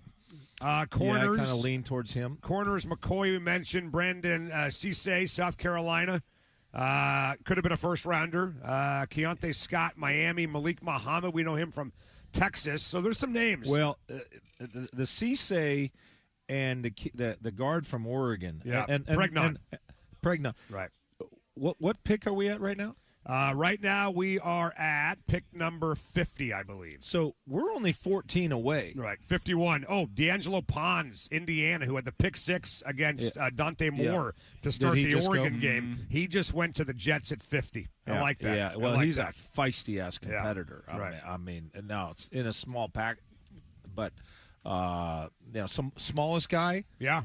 But great technician and playmaker and he's kind of he's got some Devin Witherspoon in him. Let's do this. We're going to break. We're 13 picks away now from the Hawks being on the clock at 64 in round 2 of the NFL draft. By the way, we're streaming on our YouTube channel. Right, we've set up a camera, fancy schmancy camera here that nobody really can get their hands on. This thing is so high tech. We won't even tell you where we got it from, but we are streaming on the YouTube channel live from the Seahawks facility for round 2 of the NFL draft, all courtesy of Frost Brewed Coors Light. It's cold to the Rockies, as the Rockies, Delta Airlines, Dino's Pub in Renton. Right here, round 2 continues. Vikings on the clock now at number 51 after a trade with Carolina. Hawks are 13 picks away from their second pick, maybe, coming up, unless they trade down on 93.3 KJR FM.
Maybe he is If thrilled. they- Maybe he's just hiding it and he's showing it a different way. I don't know. I mean, the picture that you're painting, everything to me, I'm saying is put it this way. nonsensical. Right? Yes. If you take the I agree with ensemble you. of facts that we know, there's nothing that totally, there's no theory of everything that connects all of these facts. Does that make sense to you? Yeah. Yes. Like if you want to say, all right, present the argument based on the facts that Sean McVay is pissed about this and does not approve.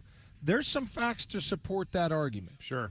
If you want to take the opposite argument and they say there's no way Sean McVay didn't give his If you had to total bet everything you owned, honestly, everything you owned. Well, I think Okay? it's something or how about in this? the middle. In the words of Hugh Millen, a sum of money that would make you nervous. Yeah, I think it's somewhere in the middle. I think that they probably wanted to trade back. Right. Yep. So maybe he was disappointed that it was at 13. Like maybe McVay thought, I'll go at if we can move back. Right. But I'm hoping don't that you you're think- right, by the way, Dick, Well, because that would just paint a picture of complete chaos. I think in it's LA if kind he's of an arrogant drafting move. These guys. I think it's an arrogant move by Les Snead because he thinks here's a guy that didn't even make the Super Bowl, let alone win the Super Bowl, and yet he's so arrogant to think that, hey, not only have I created a team good enough to win the 2026 Super Bowl with Matthew Stafford, right? I'm going to create. I don't have to improve it with my first-round draft pick, and I'm gonna save the Rams from 2028 to 2035 Well, he's won a in title. 2026. I He's got a understand. title. I understand you're that. saying but this last year he didn't win it because he won it like 3 years ago, right? Didn't he win it with his first correct. time? Yeah, Correct. 21. Right. I'm saying that he didn't win the Super Bowl this year. Right, this year. Even Right, though he didn't win a Super Bowl this year, he is so arrogant to think that I don't need to improve my team for next year Right. with this pick. Right. I can go ahead and find my quarterback of the future that may not play a snap till 2028 right now. Well, It's just nonsensical, Well, especially with a guy like you says but I think that is not an elite talent. But he would bristle. I think he would bristle at saying everything you just described does not point in the direction of arrogance. He would say that Matthew Stafford didn't practice in August and all through training camp. Yes. That he's 38 years old, and clearly he would say we have a need for a successor if one presents itself. Right. Right. And he believes that there's a certain threshold Yep. that Ty Simpson meets or exceeds of okay, this is a caliber. This has enough of what we're looking for as a successor, and we have the chance to get him. Yeah, we need to save this audio, by the way. All right, Jackson, can we isolate this? Of course. 'Cause we're going to check in like 3 years. And Yeah. see, 3 or 4 years and see does it what's make going sense? on with Ty Simpson, right? We're going to break. Eli Stowers, the Vanderbilt from tight end that you like, Hugh, just went to the Eagles at 54. So we're 10 picks away from the Seahawks being on the clock at 64. NFL Draft continues, courtesy of Frostbrewed Coors Light, as cold as the Rockies, and our friends at Delta Airlines right here on 93.3 KJR FM.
NFL Draft, presented by Frost Brewed Coors Light, cold as the Rockies, and brought to you by Dino's Pub in Renton on Sports Radio 93.3 KJR FM. All right, we're back at the NFL Draft Round 2. We're cooking with gas, people, here at the Virginia Mesa Athletic Center. Softy, Hugh Millen, Dick Fain, Jackson Feltz back in the studio. Rob Rang will join us in a matter of seconds. But quick update on where we're at. The Hawks are now 8 picks away on the board in round number 2. Latest couple of picks, Eli Stowers, or is it Stowers, by the way, Rob? Stowers, Vanderbilt tight end, went to the Eagles at 54. Gabe Lucas, edge rusher, Illinois, to the Patriots at 55 after a trade with the Chargers. And Nate Borkacher, tight end, Texas A&M, just went to the Jaguars at number 56. The Bears now on the clock at number 57. Hawks are coming up at number 64. Let's talk about what the best available board looks like, man. I mean, Jermon McCoy just dropping like a rock. Nobody wants to deal with the ACL from last year. Emmanuel McNeil-Warren, who was in our mock draft on Wednesday, still out there. Emmanuel Pregnon, the guard from Oregon, still there. Talk to us in Seahawkies, corners, edge rushers, linemen. What do you see? I've got 4 corners that are still pretty intriguing to me. Jermon McCoy, you just mentioned, from Tennessee with the injury. That's a little bit spooky that he is still available. The other 3 corners I really like here, Keith Abney, the second from Arizona State. He's a sawed-off guy, but I love his physicality.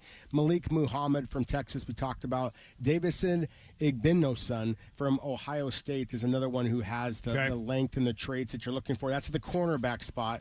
The edge rusher I'm most intrigued by at this point is Kieron Crawford from Auburn. Jayshawn Barham, an edge rusher / linebacker from Michigan who has some traits that's worth developing.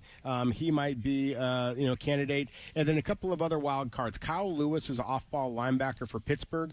Some project him more as a safety. To me, he is Drake Thomas all over again. He's undersized, but my goodness, the instincts, the explosiveness, closing speed. Emmanuel Pregnon, the guard from Oregon you talked about. And then Emmanuel McNeil-Warren, the safety that NFL.com's Daniel Jeremiah has been talking about all year long, essentially. Right. He is still available. Really big guy that, is more of a plays back as a safety rather than in the box the way that the Seahawks, of course, use Nick Neiman Warren. Okay, well, there's 2 guys that intrigue me, McCoy and McNeil-Warren. Cornerback, safety, right? Replacement maybe for Kobe. McCoy, replacement maybe for Reek Woolen. Clearly, there's a line you get to with the medicals where the knee is just too problematic to even consider taking a guy, right? But this is the second round now and not the first round. The lower you go, maybe the more you can stomach. Talk to us about that. I'm going to talk in a manner. Look, I'm not an expert on this. This is my understanding. I think you're dealing with 2 injury situation with McCoy. I think you're dealing with the injury that held him out from 2025. I think there's a new situation, I'm going to call it as a generic term, a situation that has emerged, a finding of a degenerative quality. Got it. To, either induced by the injury or not, but it's beyond just the recovery of the injury. So he could be off people's boards, period, right? Could be. No doubt. Rob, talk to me about Seahawks strategy right now based upon the depth of what you see. Are we in a situation where there's only 1 or 2 really good guys left and you could potentially trade a next year's pick to move up? Are we in a good spot at 64? Or are you like, you know what, there's a bunch of guys. Let's try to move down to 68 or 69 here for the Seahawks. Well, I think that there are a number of quality players that you could explore a possible trade down if it gets you another selection on day 3. At the same time, I think that if you're going to make a trade, then to me, what I would be considering is trading one of the 2027 draft picks to jump back into this mix and give yourself 2 bites at the apple, so to speak, here in these next 20 picks. Obviously, Seattle has number 64 overall. Then they have another 32-pick gap between 64 and then 96. So that, to me, is going to be one of the interesting decisions they have to make. But I do think that there is going to be a player at 64 overall. I just rattled off 5 or 6 of them. And, the Jaguars taking a tight end, Nate Borkacher, who is not among the players I just listed. There will be one of those players I just mentioned that I think would be an excellent plug-and-play candidate for the Seahawks. How about McNeil-Warren? We mentioned Kobe Bryant, who's now gone to the Bears. Is that correct? Unless he go, I would say That would almost be my prediction. Okay. If he lasts to 64 and Seattle picks there, because you lose Kobe Bryant, and you think of the players at a position of need, the highest like who would fit a Mike Macdonald team. I mean, this is a guy that 6'3" and a half. He's got the length. His wingspan's in the 84th percentile. You lose Kobe Bryant. Kobe Bryant was a back end player, right? He was not a box player.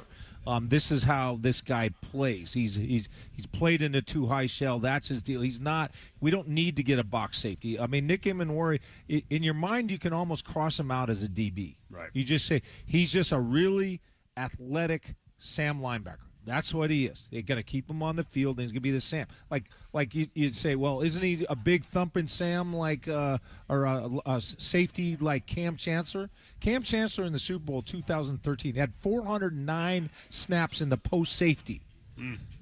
Nick Immanwori had less than 10 the whole year. He's a linebacker, Right. and in fact, I said that all damn year. You did. And then at the end of the year, Mike Macdonald said that. Right.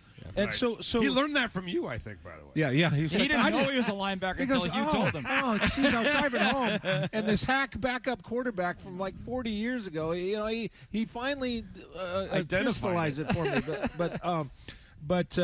But in terms of the quality of the player, Rob, and at a need here, and here's a guy. Look, he has, the traits are there, the production's there. As far as I know, I don't know of any injury, Nick. It's just the competition. I think that he's the one guy that has had the slide, and the areas he might slide to you at a position that you really need. Now, it's not as needy as a corner. Yeah, but it's on if the list. But if his safety Right. play is that much higher in the assessment of this team than the corner, this guy could be a Seahawk. He could. I think that he and another safety both are very intriguing to me. And so I'm going to mention A.J. Halsey just because I think you did a great job of articulating Emmanuel McNeil-Warren and why he would make a good selection. With Halsey, he is a safety that was at LSU this past season. Yeah. And, He just went to the Browns. And McNeil-Warren at did. 58. We should have traded up.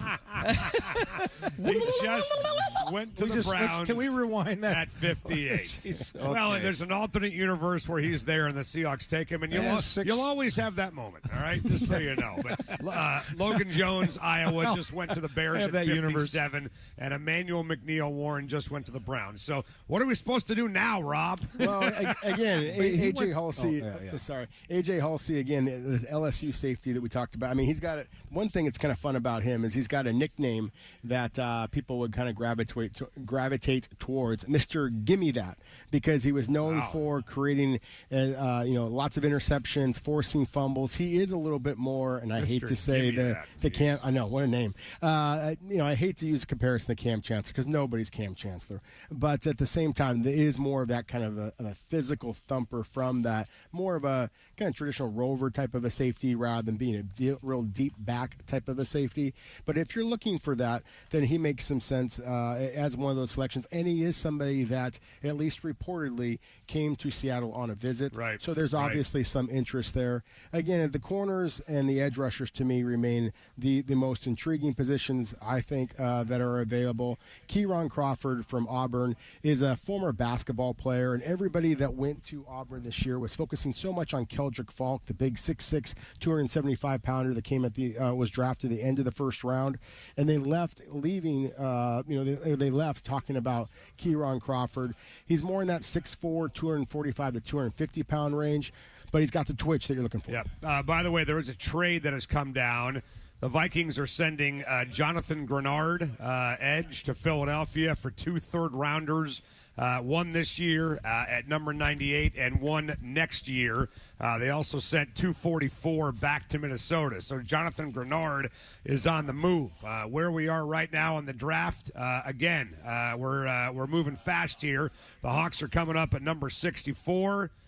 We just talked about this on the air. The Browns took Emmanuel McNeil-Warren, Toledo safety at 58. The Hawks are 6 picks away at 64. We're going to break, come back, and find out where the Hawks are up to. Will they make a selection or will they trade out of round number 2? That's next on 93.3 KJR FM.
Well, I would be considering another safety, actually, Keontae Scott from Miami, Okay. just because he's another one that his positional versatility, he's played corner, he's played linebacker, he's played safety, he's played nickel. Hell, he was a punt returner way back in his Auburn days. So, I mean, he is a guy that has the versatility that appeals to the Seahawks.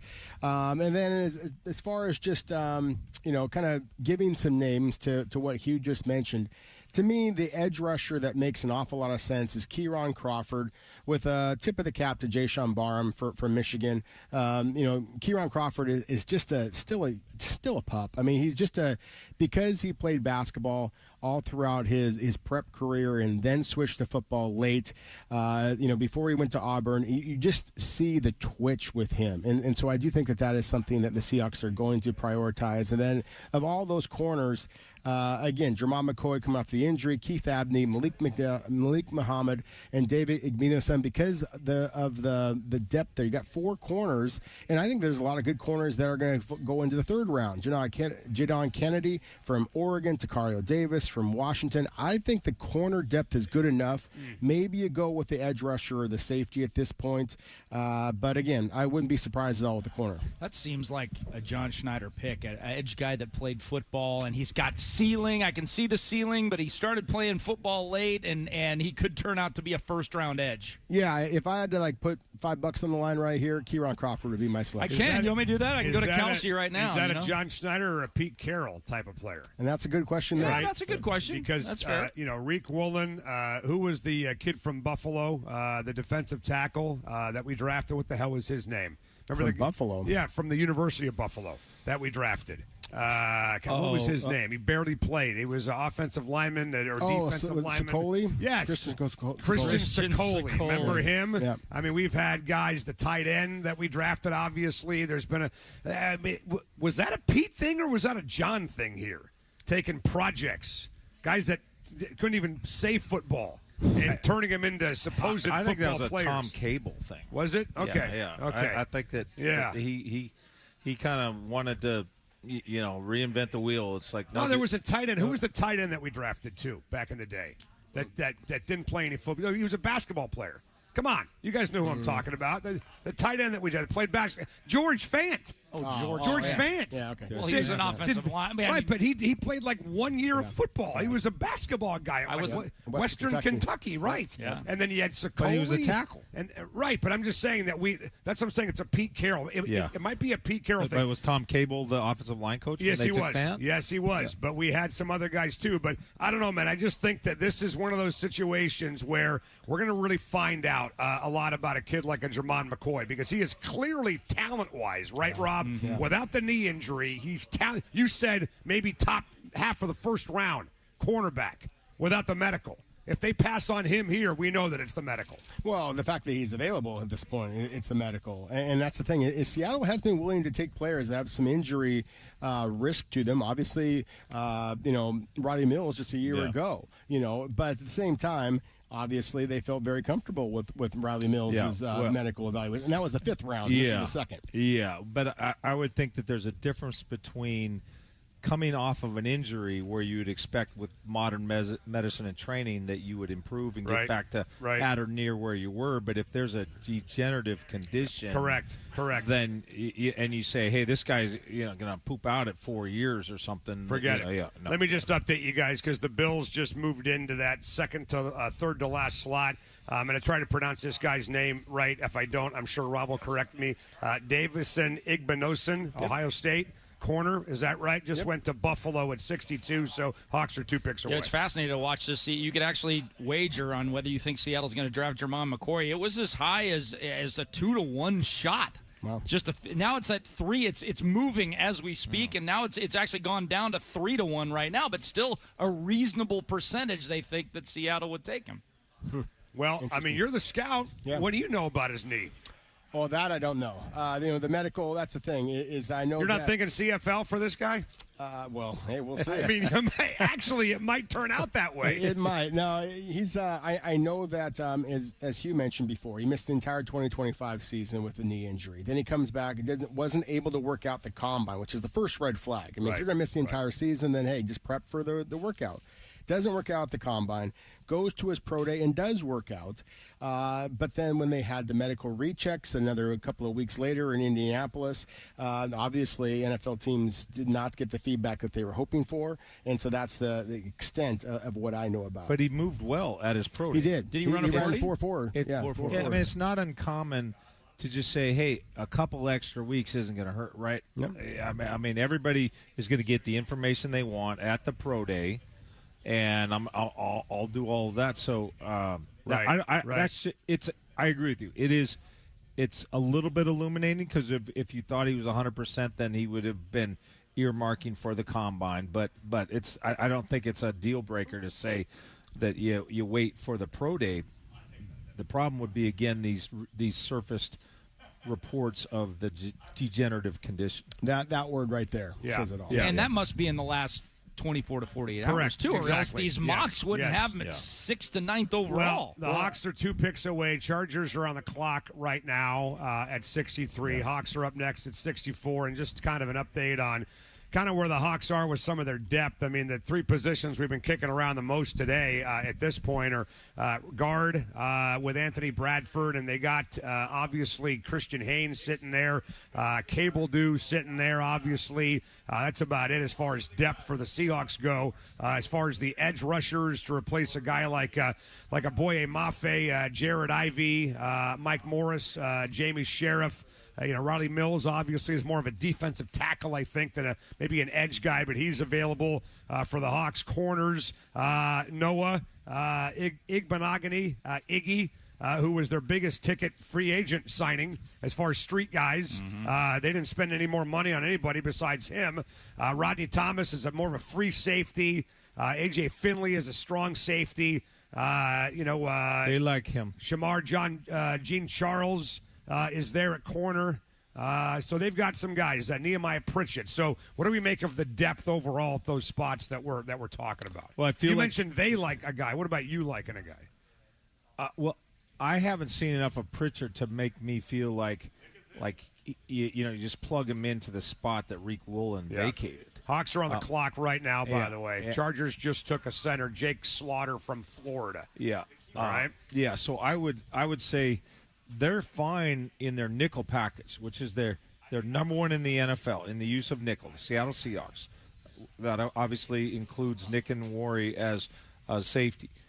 Devin Witherspoon, and you have Josh Jobe. I think as presently constituted in that package, their number one package, nickel package. Right. If you're an NFL team going against Seattle's defense, right.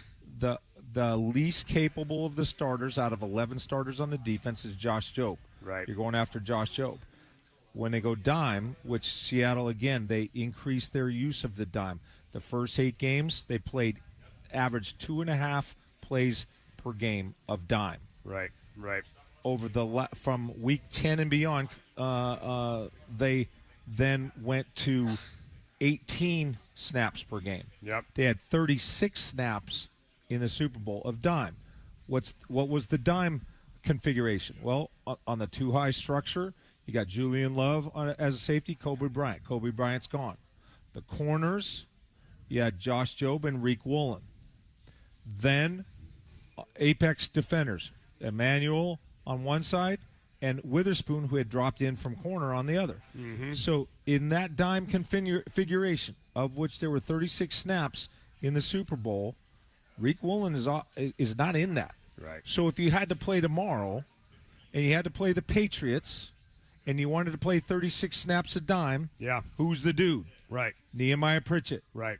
So this is going to tell you at some point through this process, not necessarily in the next 5 minutes, but over the next 2 days. Right.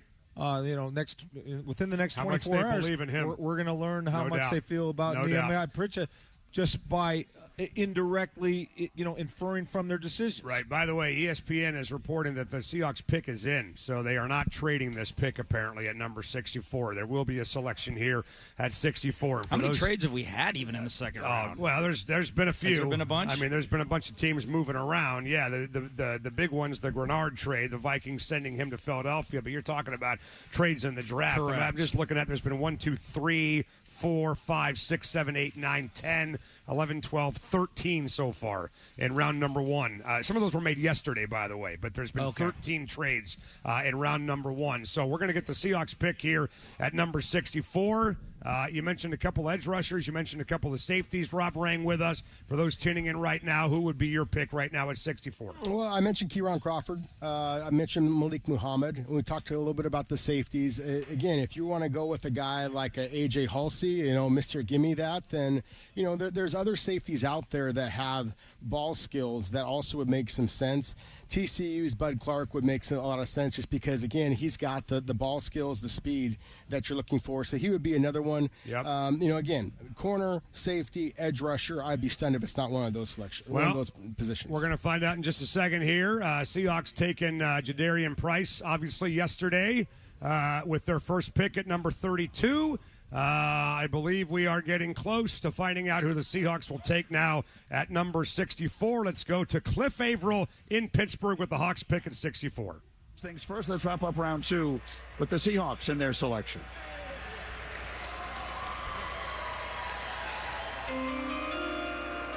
What up, 12s? Yeah. With the 64th pick in the 2026 NFL Draft, the world champs, Seattle Seahawks, select Bud Clark, DB, TCU. Clark, is he a safety, Rob? He Bud is. Clark. All right, Bud Clark is the pick out of Texas Christian University. Again, we had some maybe bigger names on the board, maybe some first-round potential guys that were getting mocked the first round, but Bud Clark out of Texas Christian University, our old buddy Cliff Averill there making the selection, 6 foot 7/8, a $188, ran a 4.41 40 at the combine, 38-inch vertical jump. This is a guy that in 2025 was second team All Big 12, 11 starts, 56 tackles, had 4 picks, including one of them as a pick 6, and has been at TCU, I believe, since 2020. He missed the entire 2001 season with an injury, but bounced back to be second team All Big 12 his last 2 years at TCU for Sonny Dykes. Bud Clark is the selection here for the Hawks at 64. You just mentioned his name, Rob, a couple seconds ago, and now he's the guy. Well, the thing is, one of the things we know about John Schneider is that when it comes to the Senior Bowl, I mean, if you stand out at the Senior Bowl, then that is obviously something that Seattle prioritizes. We've seen that over and over again. And in my opinion, Bud Clark was the best playmaking defensive back at the Senior Bowl, bar none. I mean, he was spectacular. They asked him to drop down and play that nickel cornerback spot, and he was able to do that. You'll watch the tape, and he just makes some unbelievable interceptions. He's got length, he's got speed, he's got instincts. The only thing that scares you a little bit, 188 pounds. There's not a lot of safeties in the NFL that are as long and lean as he is, but, the proof is in the pudding, as I often like to say, and the guy has been durable for the most part. You mentioned the fact they missed a season, but he has been durable other than that, and he is an absolute playmaker. Considering the rest of this defense, I think that he is one of those guys that can play over the top and steal the ball when teams trying to go deep. Well, he was a safety. He's got 10 picks in 3 years for TCU, playing for Sonny Dykes. Bud Clark, what do you think? Well, I haven't studied him, and I'm gonna start watching game tape immediately. Okay. TCU, the exact same coach's tape. I will speak to the pick. One thing that gets my attention is 188 pounds. Yeah. And he played more as a box safety than he played in the back end. Kobe Bryant, this in theory would be the replacement for Kobe Bryant. Right. And or maybe they feel like they don't want to have Devin Witherspoon as the overhang in the dime, and that they want to leave Witherspoon out at corner, and this guy could be down in the box.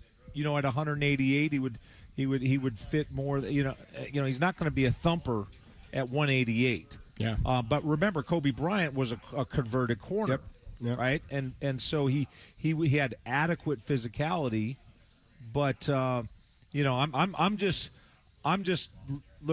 going to talk prematurely because I haven't studied the dude. Right. But I'm just talking, in terms of, okay, philosophy, why did safety become more important? How are they going to use them? Those type of questions. One little nugget here, and you can take this as a positive or a negative. It's positive because it's experience. Negative because it's age. He will be 25 years old next week. He played 6 years in college. He played 6 years in college. Right. So the naysayers would be like, oh, my God. I mean, he's going to be old in 3 years. The proponents would be, well, wait a second. I mean, he played 6 years in college. He is ready to play NFL football right now. Yeah. No, it's interesting. That has been something that they have kind of gone away from in the past is older players. That's literally been one of the kind of filters I've used to, try to figure out who Seattle might prioritize.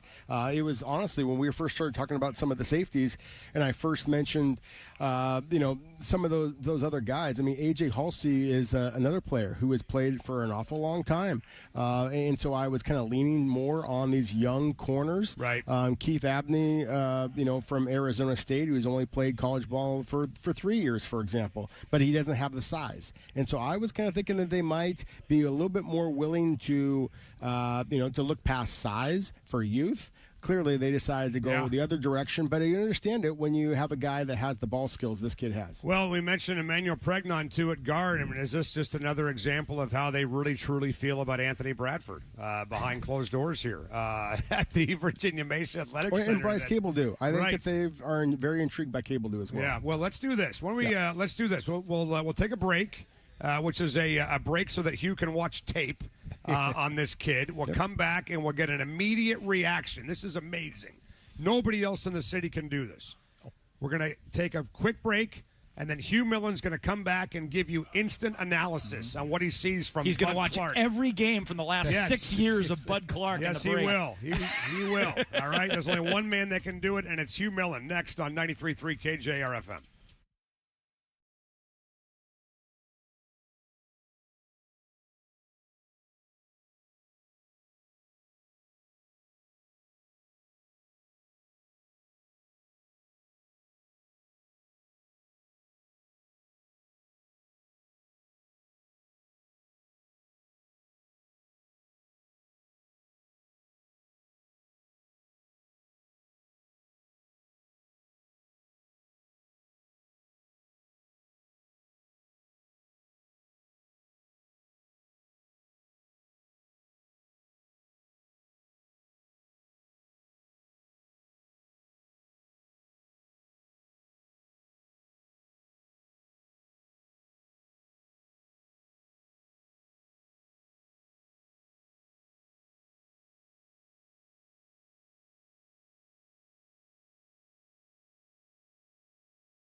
and there's a range. He's there's a definite lack of physicality. Yeah. That comes from 188, now, right? I mean, by Monday, I will have seen every play, and I'll either affirm or reset that, but redress that. But right now, the tape I've seen, I'm watching the cover one reel now. Yeah. So we're filtering into just man to man. I'm evaluating his man to man cover skills, and so I think he's a cornerback type safety. Does that make sense? Right. He's a safety whose profile fits more like a corner. But you know what? What did we just say about Kobe Bryant? Right. Kobe Bryant was the Thorpe Award winner at Cincinnati. With Sauce Gardner. Opposite Sauce Gardner. That's right. Think about the game plan. They said, well, we're not throwing at Sauce Gardner. Let's throw at Kobe Bryant. Well, that did just enough for opponents to get him the Jim Thorpe Award as the best defensive back in college football. And then he gets and then he gets converted here to a safety, right? And plays well enough to get himself a nice contract. Well, he was a nickel, and it took a while. Rookie year, he was a nickel exclusively, right? Kobe. And then they transitioned. Yeah, to they safety really never played him at corner. No, and then Mike moved him back. Yeah, I this is one of those ones that I'm very curious when John and Mike sit down, like what they say, like what do they envision? Yeah, how forthcoming will they be? I don't know, but I mean, what do they see in him? Because he feels like the ultimate hybrid.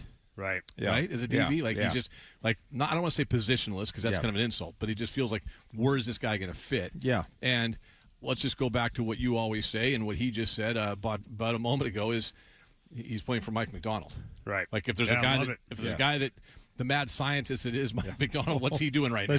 He sees something. There's a vision there, right? People should be lining up to play for this guy. By the way, the Bengals just took Takario Davis at number 72 overall, so he's off the board now. Well, he gets that we're not worthy.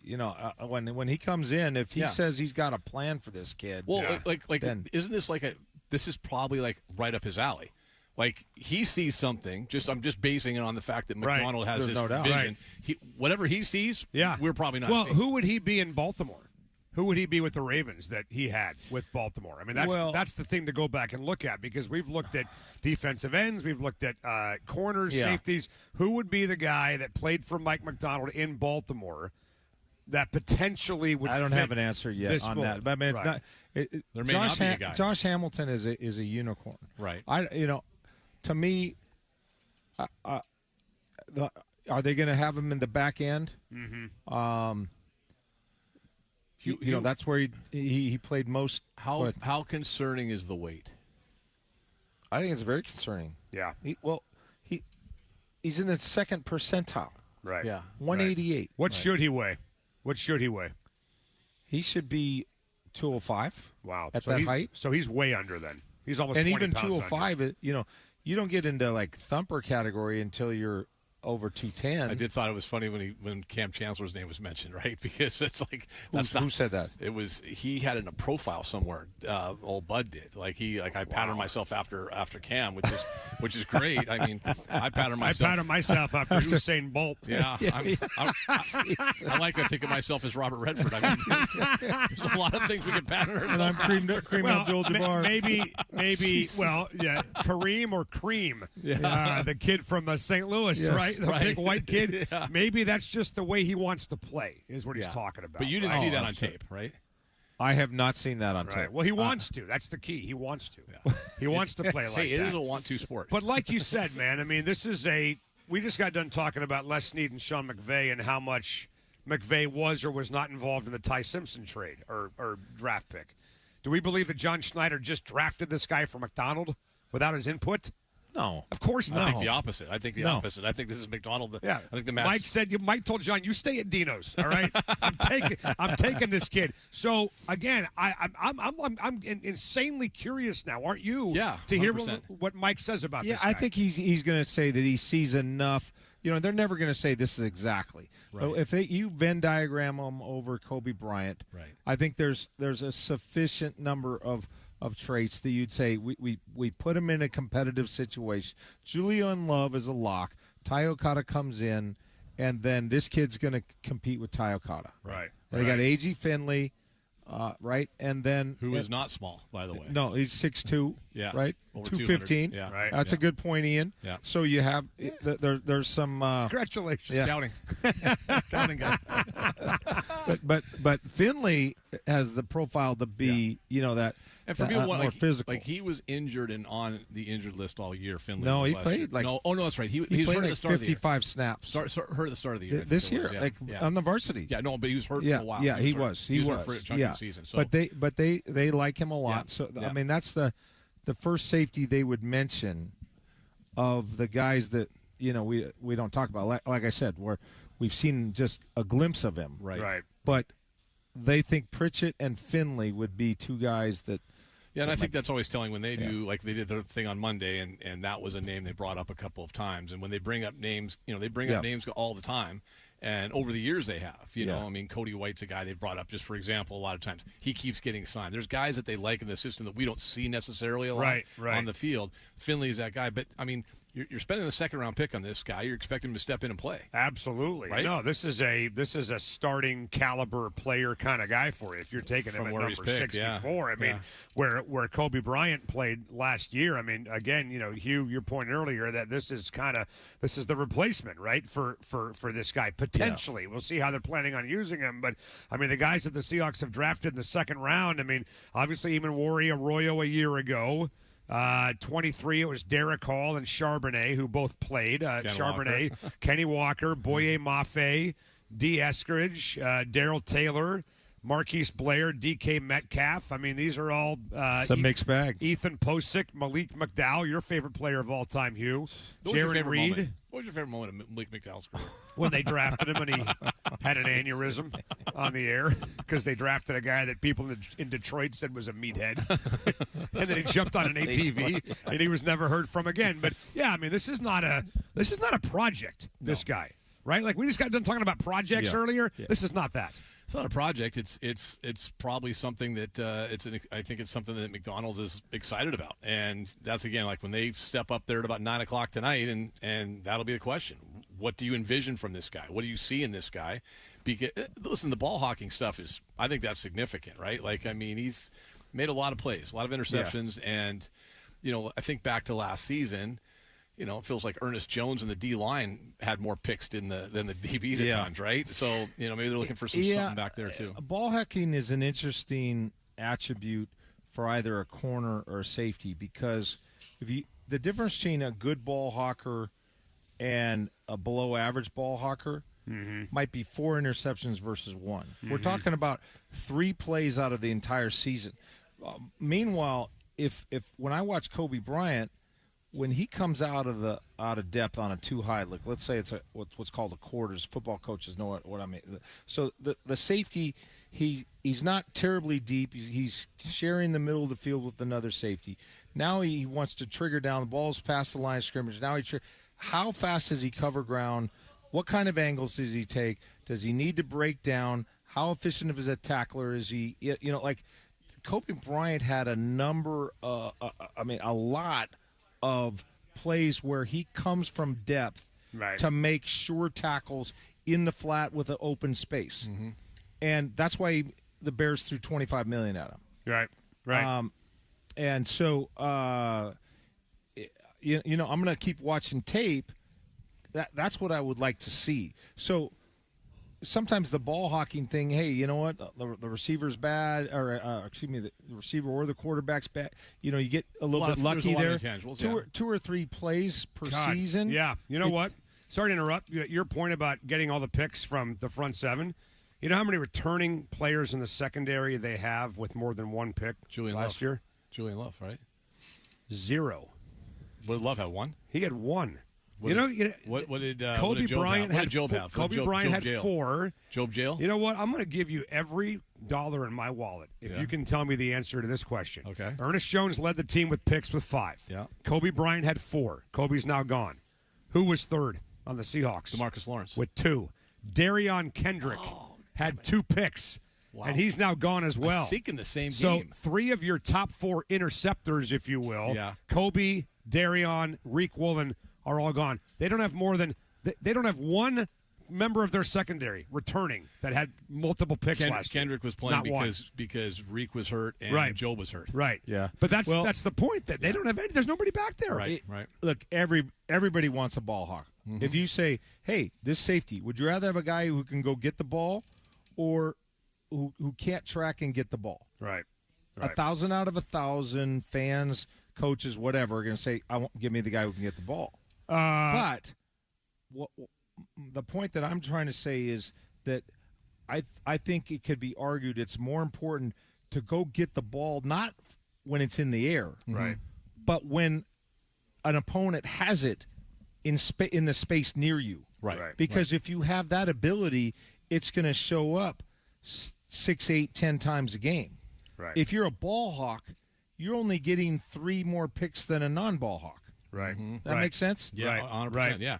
I this just screams of Mike McDonald. Look at this guy. I can take him. I can mold him to whatever I have. I'm envisioning something that's I'm in the lab right now, and here we go. Yeah, I defer. 100%. Right. I defer. There's no way I'm going to critique this. There's a guy with a ring that is a defensive genius that is going. Yeah. Let's go have some fun. That actually brings up a great point. Before we take off here, could you ever imagine yourself? Before you take off. What'd I say? We take off. Are we all taking off? We are. You're solo. Oh, no. Yeah. Oh, no. Could you ever imagine ripping a Mike McDonald defensive draft pick? No. This is ridiculous. No. This makes no sense at all. No. What is this guy doing? You just tell the attributes. Look, I'm saying the guy excels in his athleticism, but he does not excel in physicality. Right. So Mike McDonald, he has a perfect image. His vision is not fuzzy. Right. He has a crystal clear vision of where and how I want to exert athleticism, Right. and where and how I want to exert and produce physicality. Yep. So if this dude is relatively light on physicality, he's going to get it from some other source. Right. And it's because he needs more athleticism than physicality from this man. Before we take off, just a quick update. First of all, the Hawks took Bud Clark, safety, TCU at 64. Before I take off, sorry. You're getting freaked out, I know that. Bud Clark, TCU at number 64, safety. This is after Jadarian Price went yesterday out of Notre Dame. The Steelers just took Drew Aller, quarterback from Penn State. In the middle of the third round at 76. Third round began when the Cardinals took Carson Beck out of Miami to maybe be the quarterback of the future down there. The Cardinals? With the Cardinals, yep. They took Carson Beck. So they got Carson Beck, Jacoby Brissett, Gardner Minshew, all that. But Drew Aller, who at one point was being talked about as a first-rounder, is now a member of the Pittsburgh Steelers. Hawks are on the clock here, coming up at the end of the third round at number 96. We are officially 20 picks away from that selection. Going a little quicker now. Yes, they're moving fast. Let's All go. right, so I'm going to get out of here. You are. You're going to stay. Ian Furness, Hugh Millen, Rob Rang as well, correct? We'll take you the rest of the way for round number 3. NFL Draft continues right here on 93.3 KJR FM.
Your home for the 12th man proudly presents the 2026 NFL Draft, live from Pittsburgh. Presented by Frost Brewed Coors Light, cold as the Rockies. And brought to you by Dino's Pub in Renton on Sports Radio 93.3 KJR FM.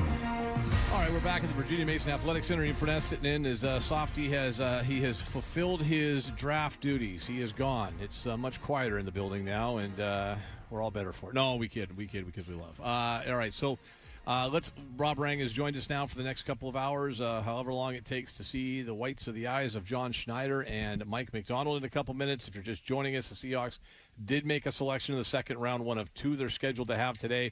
32nd pick in the second round, 64th overall, and that was Bud Clark, we'll just call him a defensive back out of TCU. He joins Jadarian Price, the running back from Notre Dame, picked yesterday with the 32nd pick in the first round. Before we get more into Bud Clark, let's look a little bit ahead. Seattle does have the 32nd pick in this round, the third round, which is well underway. A little bit of a run on quarterbacks has taken place in this round as well, as we have seen Carson Beck go 65th overall, which is number one in the third round, to the Arizona Cardinals. So the Cardinals do get a quarterback in the draft, as was expected. Drew Aller, another quarterback, the quarterback out of Penn State, goes number 12. He doesn't leave the state of Pennsylvania. He stays there with the Pittsburgh Steelers. And the Colts have a pick in. Falcons are on the clock. We'll kind of keep an eye on anything that jumps out at us that's newsworthy. But we're a little Seahawks-centric here as we look ahead to the third round. Hugh's still looking at tape of Bud Clark. Hugh, look at that. I'll get to you in a second. Yeah. Rob, Jackson brought up a great point in the break. If Seattle does indeed use this selection here coming up in a second, 96 overall, 32nd in this round, if they do use that selection, they go into day three with just one pick, a sixth-round pick tomorrow. What do they have in terms of draft equity looking ahead to next season if they do want to jump into the third day earlier than that sixth-round pick? We've seen them do that. Heck, we've seen them trade. We've thought they've been done before with seventh-round picks done, and they've jumped back into the seventh round, so using a future pick. So what do they have looking ahead to next year in terms of draft equity if they want to do that? Yeah, I believe that they have all 7 of their selections for next year, plus the 4 compensatory picks. Now, of course, this is projections, but I expect Seattle to get an extra 4th-round pick due to the big contract that Boye Mafe signed with the Cincinnati Bengals, as well as 3 fifth-round selections for the deals that Kenneth Walker III, Kobe Bryant, and Rick Woolen all signed, also leaving Seattle. So, again, that's going to give Seattle at least 11 draft picks, and quite possibly more than that. There's been some talk of them having a dozen selections next year. And because of that, with all of those draft assets and the unlikelihood that those players, 12 players, 11 players, are going to be able to make this roster a year from now, then Seattle is going to either be looking to trade up next year using some of those picks, or trade some of those selections next year to get into the draft this year, as you just mentioned. So I do think that is a strong possibility, maybe even a likelihood, that Seattle will be using some of their 2027 draft picks to get back into the fold this year. And that formula for the compensation has to do with a few things once the season gets going about play snaps and what have you. But there's a threshold for anything over $20 million equates to a third round. Over $15 million equates to a fourth round. That type of. So there's a staggered.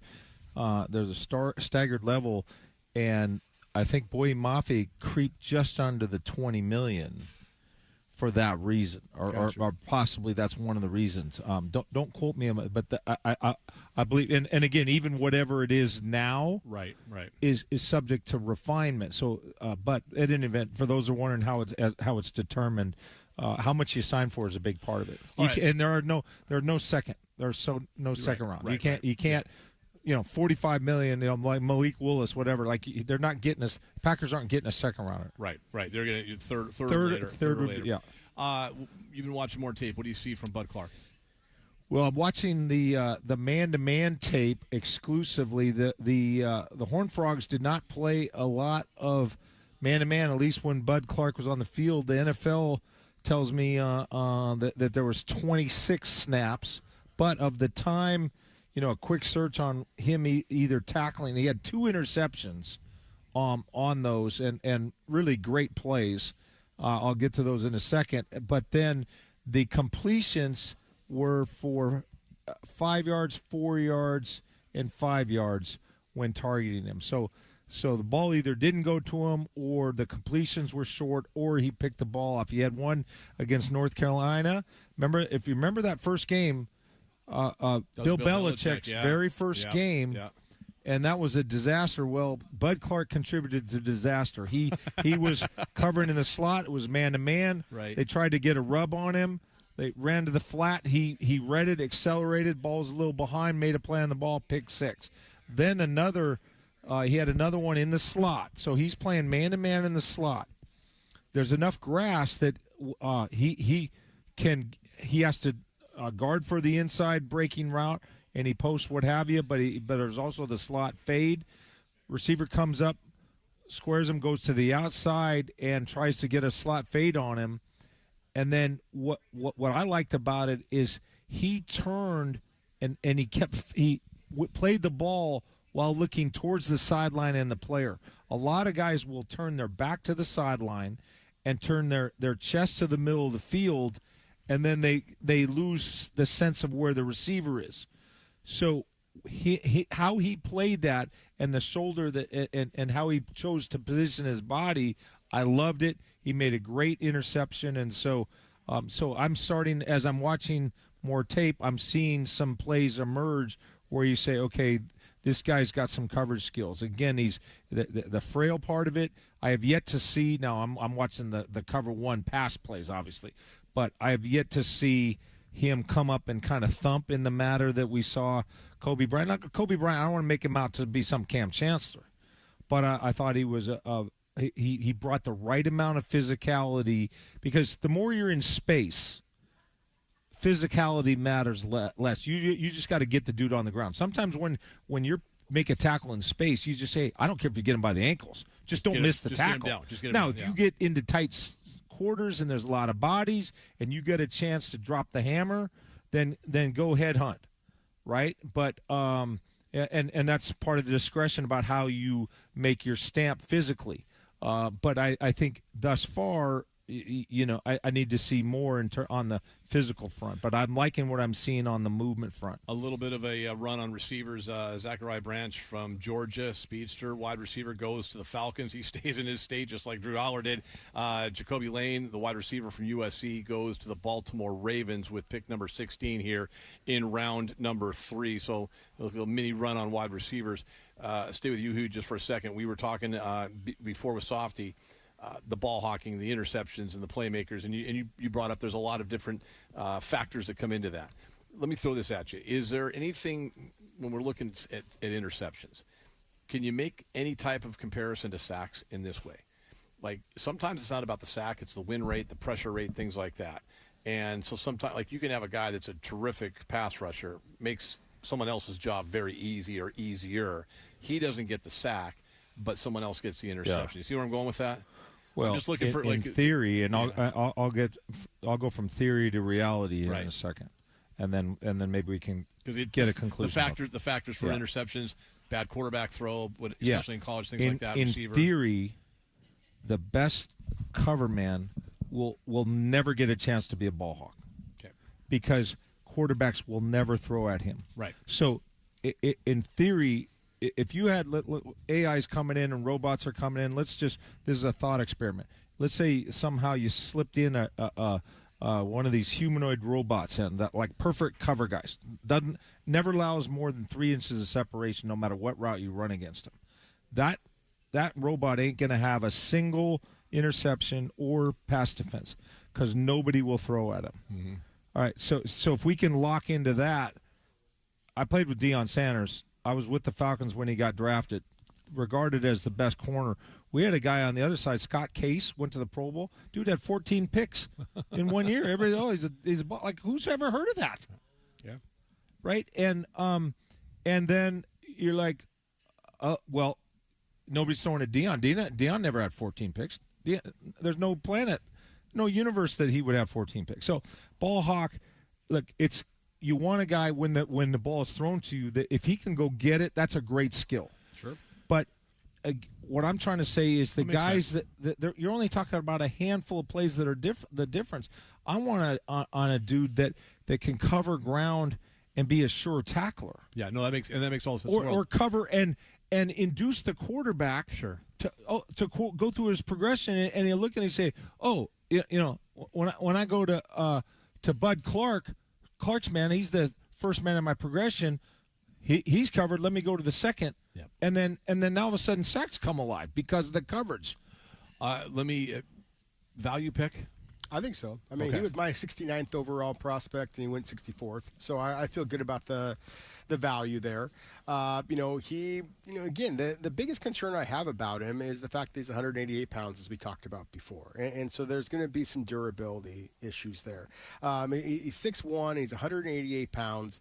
And when you hear those numbers, a lot of times that equates to guys having 32-plus inch arms. He's got 31-inch arms. So I think that's one of the reasons why he's available at number 64 overall, despite the fact that he had 15 interceptions over his college career. I mean, those are pretty remarkable, numbers for a safety. And to Hugh's point, again, if the guy is in perfect coverage, the quarterback isn't going to throw the ball in his direction. So there were times that he does get himself in maybe in a little bit of a difficult position. He's got to recover, but he's got enough speed. I mean, he came in at the combine and ran a 4.41 with a 1.56 10-yard split. We talked about the 1.61 10-yard split with Jadarian Price yesterday. I mean, this is a safety who's got explosive closing ability. He's got instincts, so when the ball is in the air, he can take it away. And so that to me is one of the most exciting things about it, and the fact that he went to the Senior Bowl, didn't have to. I mean, this is a guy who's played an awful lot of football, but shows his competitiveness, goes to the Senior Bowl, and then splashes there. He had several picks there. The Seahawks, I mentioned before, A.J. Halsey as being a guy they brought in for a visit. While he was doing his digging, I was doing a little bit of digging myself. The Seahawks did, in fact, bring Bud Clark in for a visit just recently, and he's got the temperament that they like as well. So they're pretty excited about this selection. Yeah, I was going to make a point about the temperament because we interviewed the entire media. I'm not saying KJR, we haven't got him yet, but we heard his interview, and you could kind of hear his personality coming out. Now he had very brief answers, right? He's very very short. He's the opposite of me in that regard. Nobody said that. But so his economy of words, he's like he's winning that game over me. But you heard the energy, like there's a pop to it. Like he sounds like a woofer to me. He sounds like a guy that Witherspoon and him are going to get along great. Like he sounds supercharged to me, and I don't see anything on the tape that makes me disagree with that. I've seen a few plays where I go, okay, he's got some dog in him, and now I still haven't unseen that seam route that he went and played patty cake against the Trojans, and that's bothering me. So it's a mixed bag for me. But at any event, I do think his personality is one, not just to be a ball hawker. He described himself that way, but I think that his competitiveness, I think it fits what Seattle. I guarantee you, McDonald and Snyder are going to come up and talk about his temperament. Yeah, well, I mean, it's you could hear that in the conference call that he did, and it's what do they call it? He's a Seahawk, right? Like that's a McDonald guy. It's a Seahawk, and that's how he kind of comes across. And you've always talked about it. With anybody playing in that secondary, you want that guy, big tires on the car, right? Escalade, huge tires, flashy stuff. You want all that stuff. I want the mustard suit. You want the whole 9 yards on the charter. Yeah. Well, that's because you play with Dion. You're all into that stuff. So. Well, I'm just saying. Look, I joke. You got to have a but short, I short promise memory, right? you, if you say, well, okay, joking aside, I will effing promise you that if you assign a correlation to good corners and rim sizes, there will be a correlation, and it will be a positive correlation. As the bigger the rims, the better the play. Now, I'm not saying it's a 100 Right, correlate. right. Or it would be 1,000 correlation. I want to see what Witherspoon drives. And then technically, stats say really correlation lives in a world between -1 and 1. But think of it like batting average, like batting average is good batting average is 312. Yep. So what you really mean is 0.312 of 1. Right, so correlate. You'll find a correlation of about 650 to 700 on rim size to high production and corner. Book that. A guy that had been talked about a lot before the draft, by the way, just went to the Minnesota Vikings. They loading up on that D line. Dominique Orange just went to Minnesota. Big citrus. Yeah, big citrus from Iowa State. I'll go back. I'm going to look ahead here in a second because I think we'll start looking. Seahawks are about 12 picks away, but it's going fairly quickly. So we'll have that pick if they make it at 96 here soon, and we'll take a break before we get to that, Jackson. But I'll go back the loyalty thing. TCU guy, been there for 6 years, right? Redshirted the 1 year, COVID another year. Been there for probably a guy that could have gone somewhere else. Definitely. Right, and stuck around. Like, that's two guys. They're 2 for 2 drafting guys. It's the loyalty factor coming in, too. This guy was obviously a leader, has a child, has some responsibilities that go way beyond football, especially for a guy that's playing in college football. I just went to college. I couldn't even imagine having a kid just going to college, much less having to actually play football. So we talk about checking the boxes for the Seahawks, and Mike McDonald's, this guy's checking a lot of those boxes. Personality, just how he talks, how he carries himself, some of the things you're seeing on tape, loyalty factor, Rob, all those things. He's checking some of those boxes along the way. No question about it. I mean, he's a 3-time team captain. Again, with all those interceptions, that to me is the thing that gets me a little bit excited about it. Just his fit into this defense. It's the dark side. I mean, they're going to create havoc on their own. You add a guy with these type of ball skills to that defense. I just see a guy that brings some big play ability, and you lost that. I mean, Kobe Bryant had that, and he was the Thorpe Award winner, for crying out loud. So, you had to replace some of that. Look, Tyler Cotton is a good football player, but I think that you needed to have another safety that had real game-breaking potential, and this guy's got some. I was thinking about ball skills for a second. Yeah. There was a safety here a few years ago that maybe had the worst ball skills of any defensive back in the history of football. I think you know who I'm talking about. The guy that had 3 career interceptions. The one that the ball go through his hands and stuck in his face mask? That guy? But he can sack the quarterback. He can sack the quarterback on a blitz, sure. I'm sitting there going, they give 2 number 1s up for this guy, and I look, he's got 3 career interceptions. I go, let me just check Ed Reed. 65. They're like, oh, wait a minute, right? But let's get back to the loyalty piece. Yeah, and I think there's really a lot more there than maybe meets the eye. I think you really got to dig on it. As a fan, this is probably the wrong word. Who am I to be proud? But as a Seattleite, I'm really proud of the type of people they bring in here. Because the more you dig on it, these guys are such good dudes. Yeah. And it's not by accident. Yeah. How many knuckle draggers are they really bringing in here? They're not. No. And so the dean at the Harvard Business School said that by the time they filter through their applicants, and this is a direct quote, he could take them and go play volleyball on the beach for 2 years down in Jamaica. And he said, bring them back, send them loose, and in 20 years, they're still changing the world because of the selection. And you follow me? It's not the education, it's the selection. And on some level, their selection is so meticulous. Like, they have their filter. They have a vision of hey, when I see these traits as a competitor, as a teammate, these traits, when we creep on this guy, when we get in, we learn everything about it. And, the assistant equipment manager, does he leave his jock for you to pick it up, or does he put it in the bag himself? Like creep on a dude. Yeah. And once they come out and they say, we have our standards for how he conducts himself in a social institution and his awareness of his role in that. This just happened to be a team. They've got that down. And it just time and again, if the Seahawks bring a guy in, you can bet your ass that he is a really good dude. And for every time that you might be wrong, bet it every time $1,000, because the one time you're wrong, you already made like $18,000 on the guys that you're right. Yeah.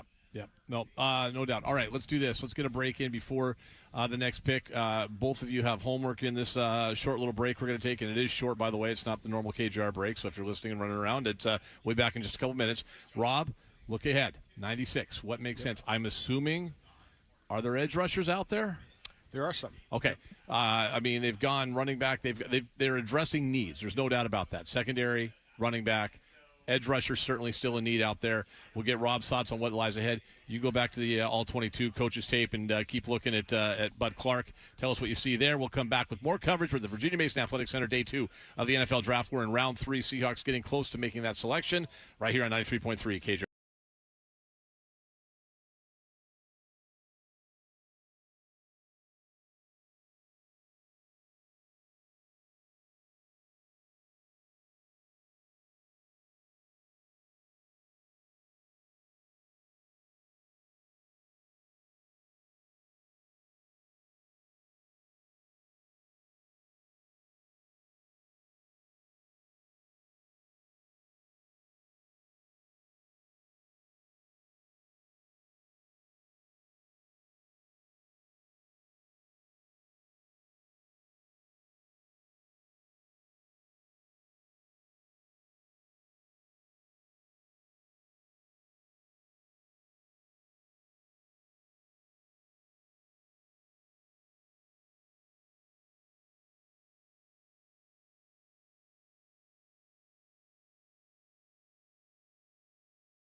he was mainly a corner. He's mainly a right corner for Illinois.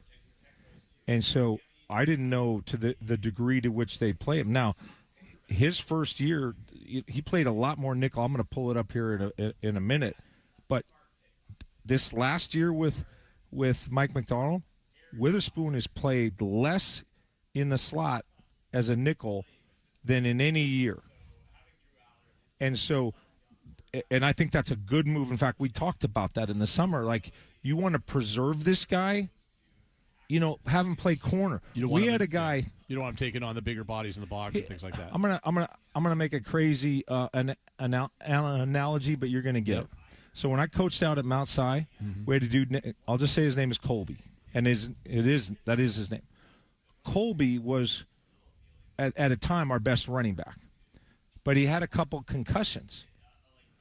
And I go to the head coach. I go, hey, we need, even though Colby's our best running back, let's put him out let's have a position change, put him at wide receiver, because he'll still contribute to the football team, but at least he'll be on the damn field. Yeah. Having him at running back and he keeps getting these concussions isn't helping us, right? So there's the idea that if you think he's fragile, move him outside. So same thing with Witherspoon. How many games did he miss this year? 2, 1. I'll look it up. But how many did he miss? I mean, he had a couple of last year. He had 2 different injuries that caused him to miss games, right? Yep. Right. And do you remember what was it? I believe there was a soft tissue injury. One of them wasn't it? But doesn't matter. But I'm just saying. Yeah. But he missed a game. He didn't play 17. But he had 2 different injuries. Yeah. In 2024, and we'll get that during the commercial for housekeeping. But keep going.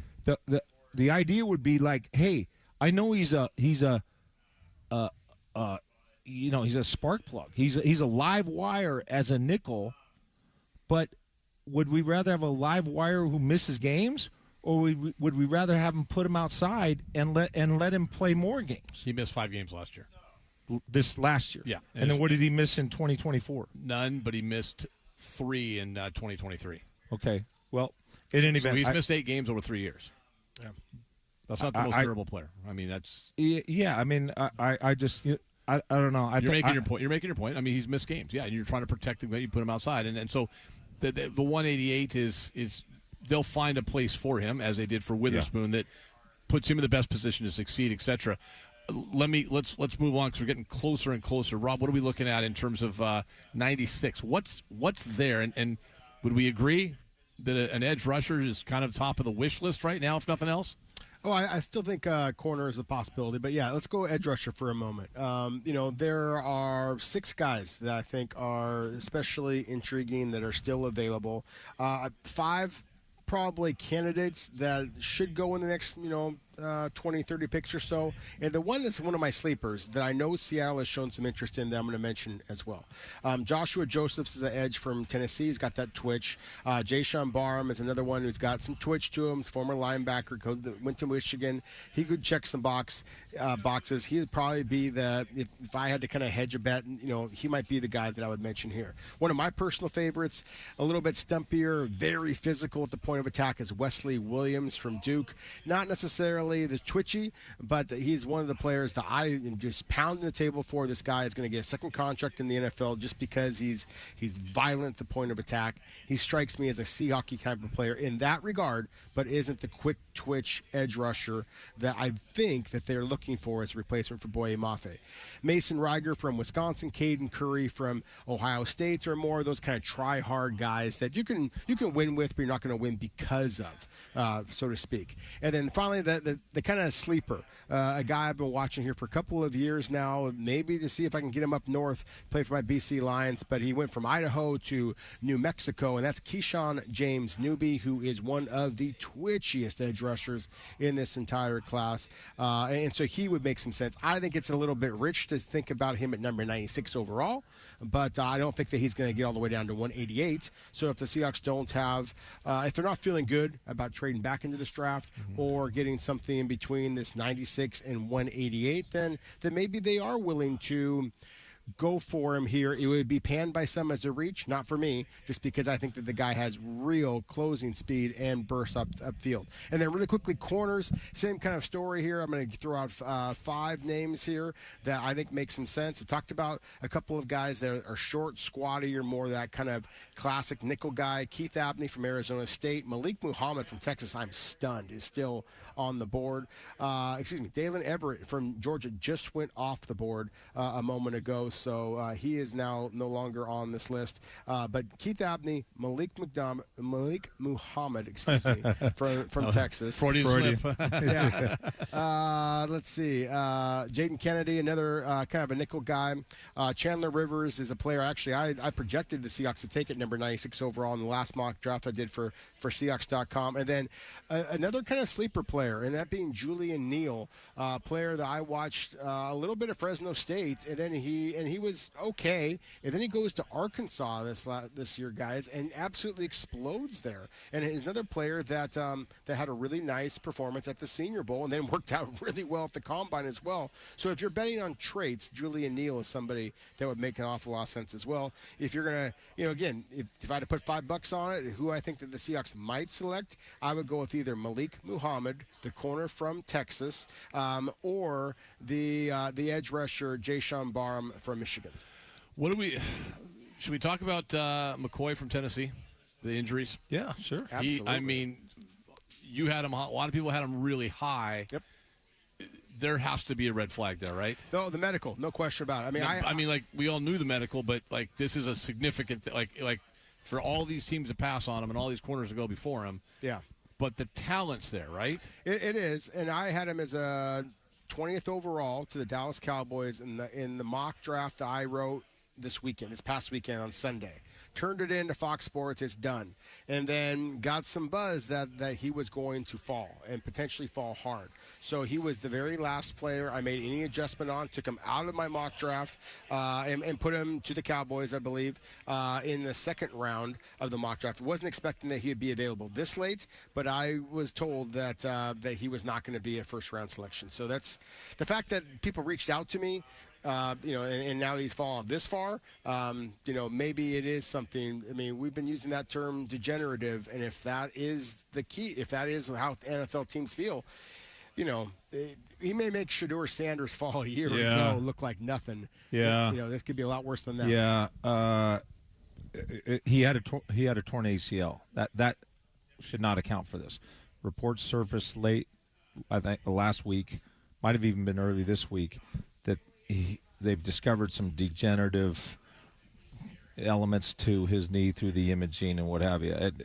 Degenerative is about as desirable a word in a draft room as pedophile. Not to make light of that, obviously, not but making light of it, it's a red flag that of you can't all ignore. the words you don't want uttered in a draft room. Yeah. Degenerative. What? Like that? Everybody's like, yeah. Who said degenerative? Yes. What? Right? Because that means you could only have a guy for 2 or 3 years, and then if that. Yeah. Maybe he can still play with his kids. Maybe he can still golf, but he can't play NFL football. Right. So, all right, that's the guy. Let's do this. Jackson, let's get one more break in. Seahawks getting closer to their selections. We'll squeeze a break in here real quick, a 2-minute break. Raiders on the clock on number 27. So when we come back, we'll be moments away from the next pick by the Seahawks, 32nd in the third round, 96 overall, as we continue our coverage of the NFL Draft on 93.3 KJR FM.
on Sports Radio 93.3 KJR FM.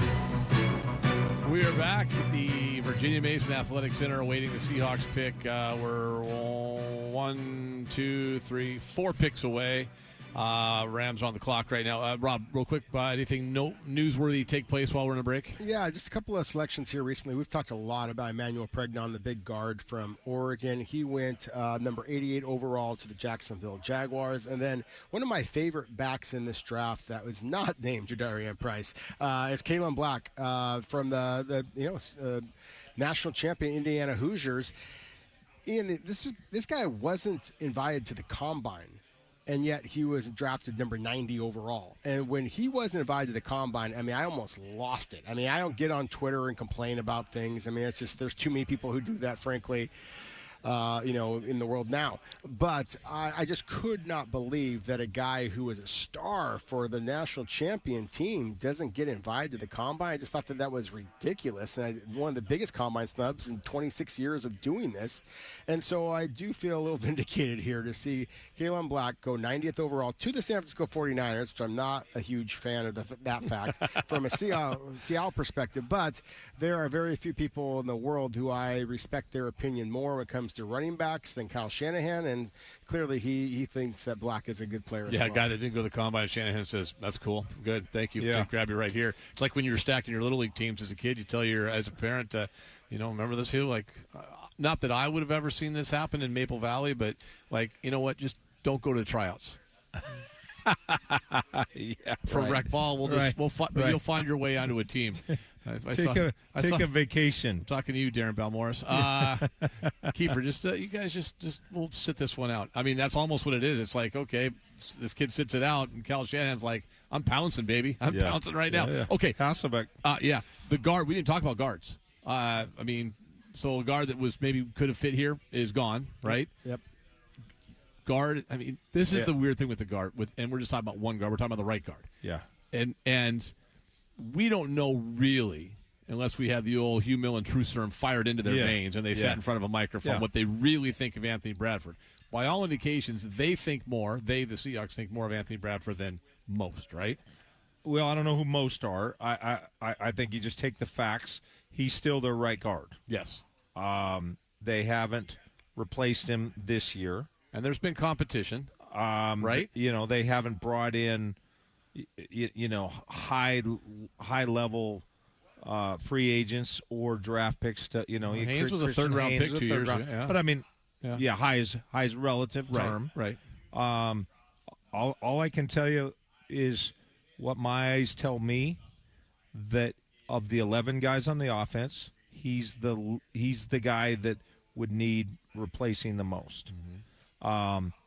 And if you want me to pull up, I've done it many times, but I can pull up the Pro Football Focus grades for him year after year after year. If I go to the last 3 grades, he's in the bottom 15% every year. And I use them reluctantly, but they're the only ones that have a grade that I can reference, right? And so, their evaluation agrees with what I see. Yeah. And so now, I think that it's improved.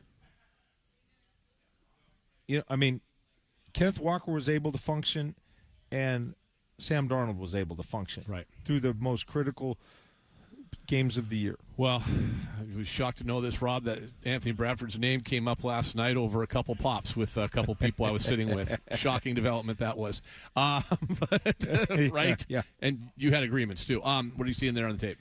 Well, just some more observation. I told you I'm looking at just the Cover 1 tape, which Cover 1 is man-to-man. This is any football person you can just talk to. Cover 1. And it means there's one free safety in the back. Now, there could be 5 guys rushing, or there can be 4 guys rushing with a low hole player.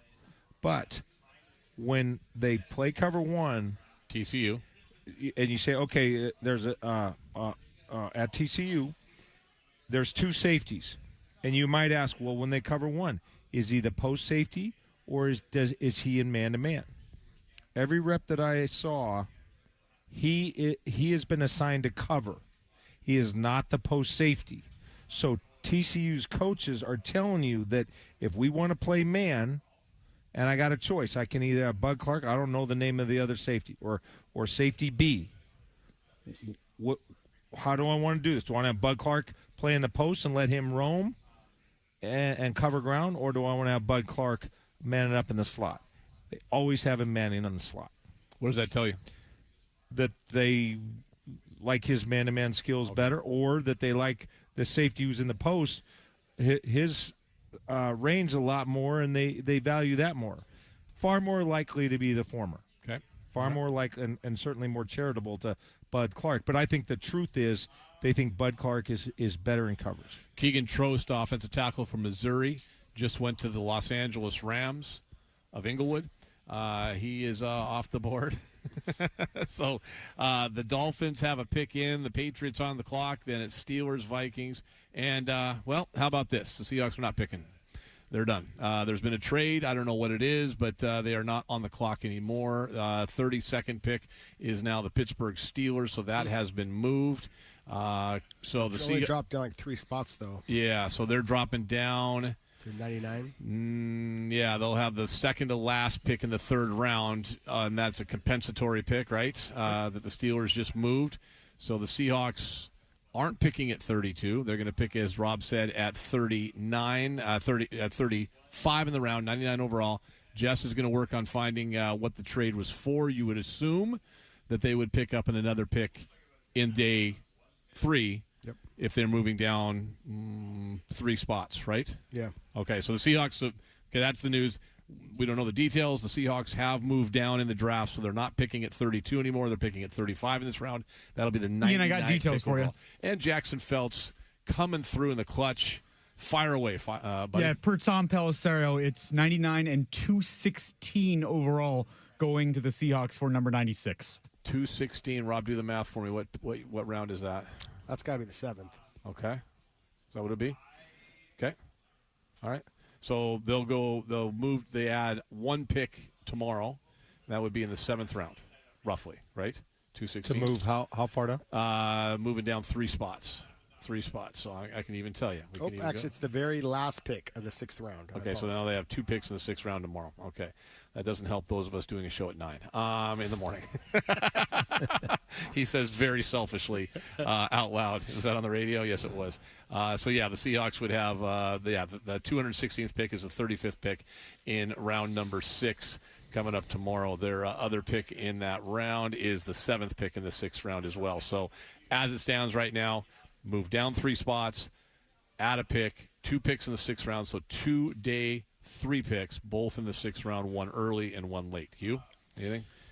I don't know what their plan is. I mean, let's see who they pick, and I feel confident someone's there that they can still get at 35 in this round, I guess, or maybe they move again. We'll keep an eye on it because who knows what they're going to do. A 7th round pick is, by anybody's measure, I don't care how good you are, that's far less probable to make an impact than just than the 32nd pick, right? yeah, I would think so. I would think so too. So it's an interesting move, actually, to move down 3 spots. Like, what is there a glut there of? What are your gut instincts tell you there, Ranger? Let's see. I still think that we've talked about these different corners and edge rushers. They're getting picked apart pretty good. But there's still some names. Again, Joshua Joseph, that Jayshon Barham we talked about before from Michigan. That was $5 bet. He went to the Dallas Cowboys a couple of selections ago, so he is no longer available. And then at those corners, again, I am surprised that Malik Muhammad is not off the board. I had him going in the 2nd round, and obviously here we are in the late portion of the 3rd. He's got another slim frame, but at the same time, I just think that I see real cover skills with him. And so, again, he is one that I personally like. as far as like the best players available, I do think that there's another interior. If we want to get into that guard conversation, James Dunker from Iowa is one that surprises me is still available, and would make some sense for Seahawks just because of you're coming from Iowa. We know about this. Kirk Ferentz is the head coach there. He just churns out NFL caliber offensive linemen year in, year out. They picked one last year as well. Let's take a quick 12 seconds here for station identification as you're listening to the 2026 NFL Draft on your home for the 12th man and the 12s. Sports Radio 93.3 KJR FM.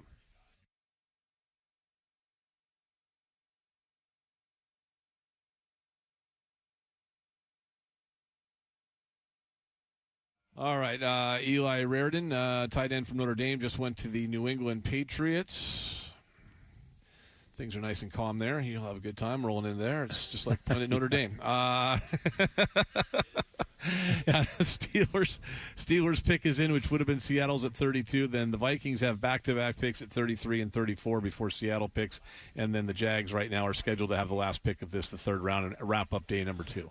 Let's pull up the Rams and the 49ers and just kind of maybe talk about what they've done to help their football team. Our neighbors in the NFC West, I would be happy and you to. Say, what, are we overlooking the Cardinals? Yes. Yeah. I think that's, listen, it's bad enough you're dealing with 2. You don't need to deal with all 3 right now. Who do you want to look at first? San Francisco. That's fine. That would look like that was the nearest one to you. Okay. San Francisco it is. So the San Francisco 49ers made multiple day 1 trades, trading out of the first round. They pick up Deshaun Stribling from Mississippi. In round. Courtesy of Wazoo. In round 2, he was the first pick in the second round, 33rd overall. I thought that was a reach. Okay. I'm no scout, but I watched him play a lot. Stribling? Your mic's down there, fella. Well, have you ever done radio before? Is this your first day? What's going on? Come on, Ricky. Stribling. Rookie year was 16 years ago. Stribling goes to Mississippi. Romello Height, the edge rusher from Texas Tech, was the second pick by the 49ers. He was a third rounder, 70th overall. And we just talked about Black, the running back out of Indiana, 26th pick in the third round. So that's what they've done so far. Nothing yet that makes you. Yeah. Do you like Stribling? You know, I do like Stribling. You have a deeper knowledge of these guys. Good blocking wide receiver. After about the first round, I start to fizz out. So you have a recall on these guys. Yeah, I mean, and thank you. I like Stribling. I just 33 overall. I mean, I had him more in the 60s. Yeah, that was rich for Again, I'm not a scout, but I know he's a good blocking wide receiver. Like, he's very physical. Like, and he didn't have the best hands. Like honestly, right? Am I right there? Some balls. Yeah, absolutely. Yeah, it's like, he doesn't make plays. He drops balls, but he can block. Yeah, he can block. Yeah. I mean, he makes some plays over the top. He's just one of those guys that he plays bigger than he's listed too. Yeah, and 6'2". He just is a little. In terms of like the change of direction, like a lot of big guys, he's more straight line-ish. He's not quite as flexible and change of direction quickly. All right, let's go to the Los Angeles Rams of Inglewood, California. Yeah. Ty Simpson. But before you mention him, I mean, you got to talk about Trent McDuffie, right? So McDuffie and Watson. They pick up two starting corners. So that's secondary. I know there was money involved. Like, you're the Kansas City Chiefs, and you lost both your starting corners. Yeah. To one team.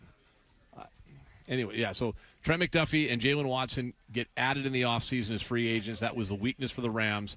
So they do that. Then they add Ty Simpson, the quarterback, at 13th. We talked a lot about that. Is it Claire, the tight end? How do you say it? Max Claire. Max Claire, the tight end out of Ohio State. 29th pick in the second round, 61st overall. And then Keegan Trost, a offensive tackle from Missouri, third rounder, 93rd overall, 29th. Yeah, I don't know anything about Max Claire, but I do know that Sean McVay, that use of the 13 personnel, the one running back, 3 tight end set, was almost kind of the rage. I don't think any team in the NFL history has ever done as much out of 13 personnel as him. So it's not surprising that he'd want to pick up another tight end. It's not because of how often they use them, but my goodness, they pick a tight end early, like year after year after year now. I mean, it's just like it's almost like they have selective amnesia or something. They're forgetting that they have a lot of tight ends already on their roster. So that part does surprise me, that they just keep going back to that well. But hey, I mean, you do you, I guess. I mean, but they're the only team in the league that I know of that when I look at their our lads, for depth chart, that they've got a right tight end and a left tight end, and they have 3 at each spot. I mean, 6 tight ends on your roster, that's pretty unusual. Well, but the point I'm trying to make is that there's some teams that have really helped themselves in the draft, like with 2 picks. The Giants in theory, the Cowboys in theory. And right now, our competitors in this division, for all I know, they're all going to make the Hall of Fame. But on paper, from what we know now, there's nothing to be terribly concerned about. Is that a fair way to summarize it? I think except for what you mentioned initially, though, with the Rams, you do have to include the 2 corners. Yeah. In terms of what they've done in the offseason, if you're looking at and I think you just start there, Seattle and the Rams model. I mean, they're a play apart. They're a play apart. They've done more than Seattle has. Right. But Seattle only. I say only. They lost 1 starter. They've replaced that starter on offense. 1 offensive starter, and that would be Ken Walker. At the same level, yet to be seen. But they replaced the 1 starter on offense. They still have some starters on defense they've got to replace, obviously. Maybe they think they address that with Kobe Bryant with the pick of Bud, but who knows? We'll see. Yeah. And then we'll see what they do with this last pick. But then you still have Boye Mafe and Reek Woolen. Correct. And you did not. Yeah, the way I have been portraying it is -2. Imagine if those guys had got hurt. Remember when we thought Eamon Worry wasn't going to play in the Super Bowl? Yeah. Because he twisted his ankle in practice. That week, yeah. Just imagine if going to the Super Bowl, if Kobe Bryant and Reek Woolen and Boye Mafe all turned their ankles and they were scratches. Yeah, I would say in that order. Read it off again to me. Kobe Bryant, Reek Woolen, and Boye Mafe. I think if we were going through that in that order that day, I would have been most concerned about Kobe Bryant and probably number 2, Reek Woolen. I think I would have been Reek Woolen number 1 because I think Okada could have filled in right because even when the Seahawks were getting healthy, what was the snap count between Reek Woolen and Job last year? How close were they snap count wise? Job and Woolen. Not sure. I'll look that up. I'm just curious because doesn't it feel like they made a decision between the 2? Like, are we going to spend more to keep Reek? Because they were both free agents. They re-signed Job. Yeah. Well, but Job was, what, $8 million? That's what I'm saying. One was way cheaper. I get that. But they made a decision based on both economics and the player. I just think they had a whole locker room full of Seahawks, and the guy that was, remember when you were a kid, which one is not like the other? It was Reek Woolen. Apple, orange. I know what you're saying. Yeah. Banana sofa, right? He was the one guy that it just didn't fit their profile. Yeah. And so, but remember when Seattle finally got healthy, there was a game against the 49ers. I'm not sure if it was the week 18 regular season game or the first playoff game because they were essentially back-to-back, right? Mm-hmm. There was only one guy on the whole team, the starter, that didn't play, and that was Kobe Bryant. And they were fine because they had Ty Okada. Yep. So I think Reek Woolen was more important because of their use of the dime personnel, and the dime, you had to have Reek Woolen as an outside corner. So in your mind right now, corner is priority number 1. It is. Okay. It is. That's what I'm reading into. Okay. Yeah. Corner is priority number 1 now. Okay. And I'm always going to say offensive guard is. I know you will. I know. I live with somebody that says the same damn thing every night. So I know what you're saying. Offensive guard is like. I know, buddy. The dude at the deep end of the pool who's splashing around. And help! Listen, help! My job here is to translate. My job here is to translate. Bud Clark, we just talked about it. Man, a few words. Hugh Millen, I'm translating for everybody else. What Hugh is telling you is this. He wants to see them take a cornerback. That's what. And if not a cornerback, a guy that's going to come in and play right guard. Yes. It's not named Anthony Bradford out of LSU University, right? Yeah, this is not hard, right? Did I figure that out? I could be a translator, huh? Rob, radio's not hard. It's not corner hard. Guard, please. It's not hard. How long have we been here? It's like at the drive-thru. How long have we type in here. Oh God! All right, the Seahawks are. Listen, just double check. Yeah, the corner Seahawks, extra fast and a guard. The Seahawks are on the Extra clock fat. and the pick is in, so we're just going to wait for our good friend Cliff Averill to step to the podium here in just a couple of seconds. Miami safety Jacoby Thomas just went to the Vikings. Vikings had back-to-back picks. Caleb Tiernan, offensive tackle from Northwestern, went before that. Now the Seahawks pick is in, and we'll see. I believe that's Cliff's son with him tonight. One of his sons is with him tonight, the younger one. So let's. You just yell at me, Jackson. We're ready to rock and roll with. Former KJR employee Cliff Averill as he's making his way up to the podium right now. Here he is.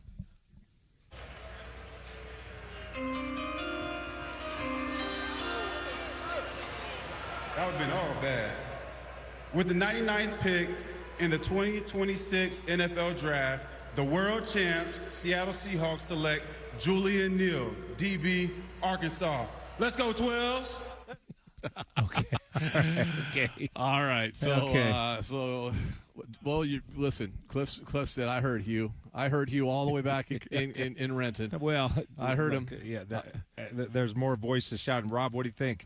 I don't know the player. Yeah, well, and this is one of the players we talked about just a couple of moments ago as far as a guy that has some traits that are worth gambling on. Julian Neil was at Fresno State and, frankly, didn't see the field all that much. And then he, I think they just need a change of a different opportunity somewhere else. Goes to Arkansas, plays in the SEC, and pops. Was absolutely one of the biggest breakout players of this year's draft. Started every game, goes to the Senior Bowl, has a strong performance there, and winds up going to the Combine and has a terrific workout at the Combine as well. So he's a player that, again, he's 6 foot, I believe it was 6'2", 200 pounds is roughly what he measured in at. So he's got those Siaki kind of traits, and he is a guy that I think his best football is still ahead of him. He had struggled to get onto the field and play with any type of consistency at Fresno State, and when he made the transfer to Arkansas, I was kind of stunned by that, frankly. But he wasn't surrounded by a lot of talent, and at Arkansas, at Fresno State, and then he gets to Arkansas and splash when he needed his opportunity. My buddy Corbin Smith in the Locked On Seahawks podcast correctly predicted this selection on one of our shows, and so he's walking around doing a victory tour at the moment. All right, fella, relax there. But he deserves it. It was a heck of a call. Hugh's looking up some tape, and we'll get to that here in a second. Let's do this, Jackson. Can we squeeze a 2-minute break in here real quick? Okay, let's do that. We'll take a quick 2-minute break. We'll have Hugh give him a quick second to look at some tape, and we'll hear from Julian Neil coming up next.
back to the 2026 NFL Draft, presented by Frost Brewed Coors Light, cold as the Rockies, and brought to you by Dino's Pub in Renton on Sports Radio 93.3 KJR FM. With the 99th pick in the 2026 NFL Draft, the world champs Seattle Seahawks select Julian Neil, DB, Arkansas. Let's go, 12s.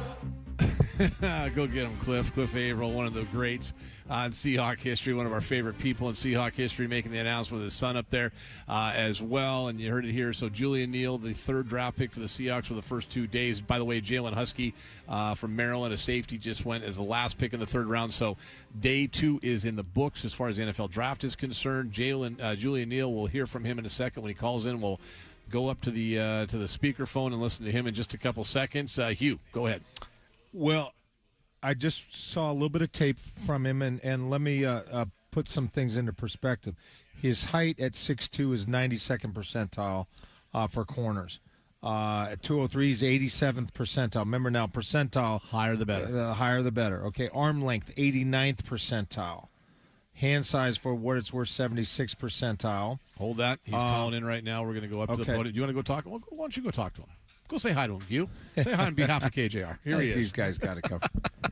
With the PR staff, man, I got the media here. They're going to fire off a few questions and get to know you a little bit. Okay. Welcome to Seattle.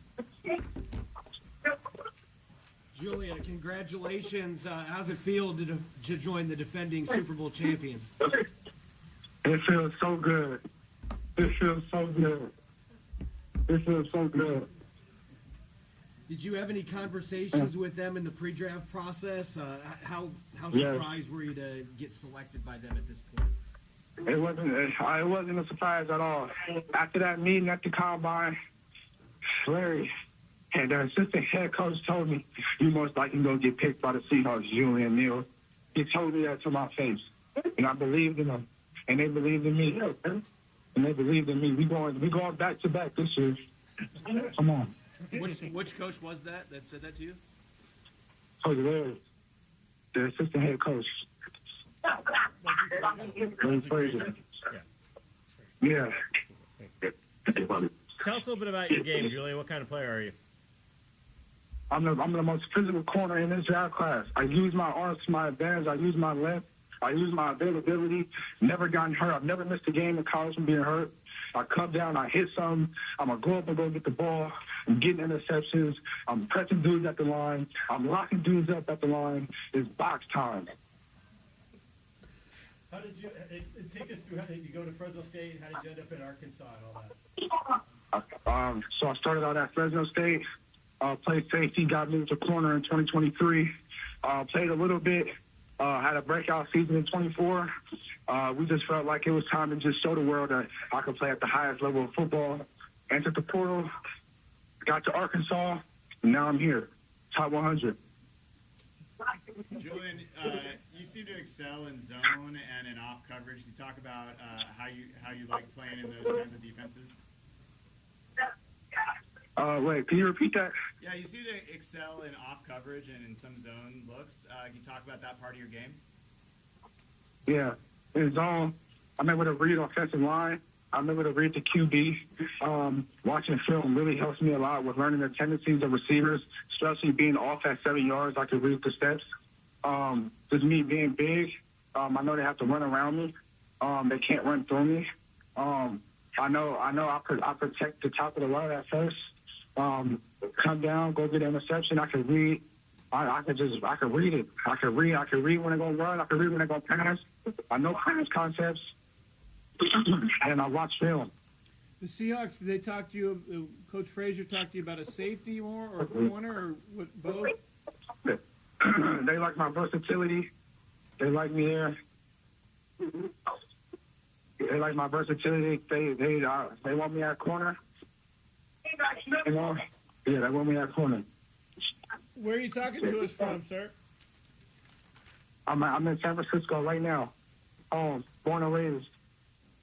What high school there again? Mission High School.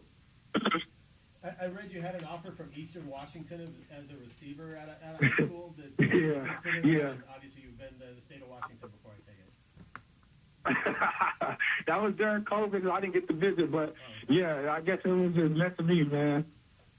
Julian, you had less than 5 missed tackles last year. How much pride do you take in getting guys to the ground and being an all-around corner that can defend the run? Man, I take that very seriously in the game of football. You have to take down the man of sin. That plays a very big part in my game. And if you want to master something in football, master it. I feel like I wanted to master my tackling because that's something that a lot of corners now are missing in this game. I want to bring it back. I want to bring back being physical. I want to bring back being active in the run game. That's my mantra. That's what I want. Did you watch the Seahawks defense last year? And if you did, what were your impressions? Yeah, my impression. I went to the combine. They had a guy, Teddy Buchanan, got selected in the 4th round, I think, 126 overall and 124. But the draft last.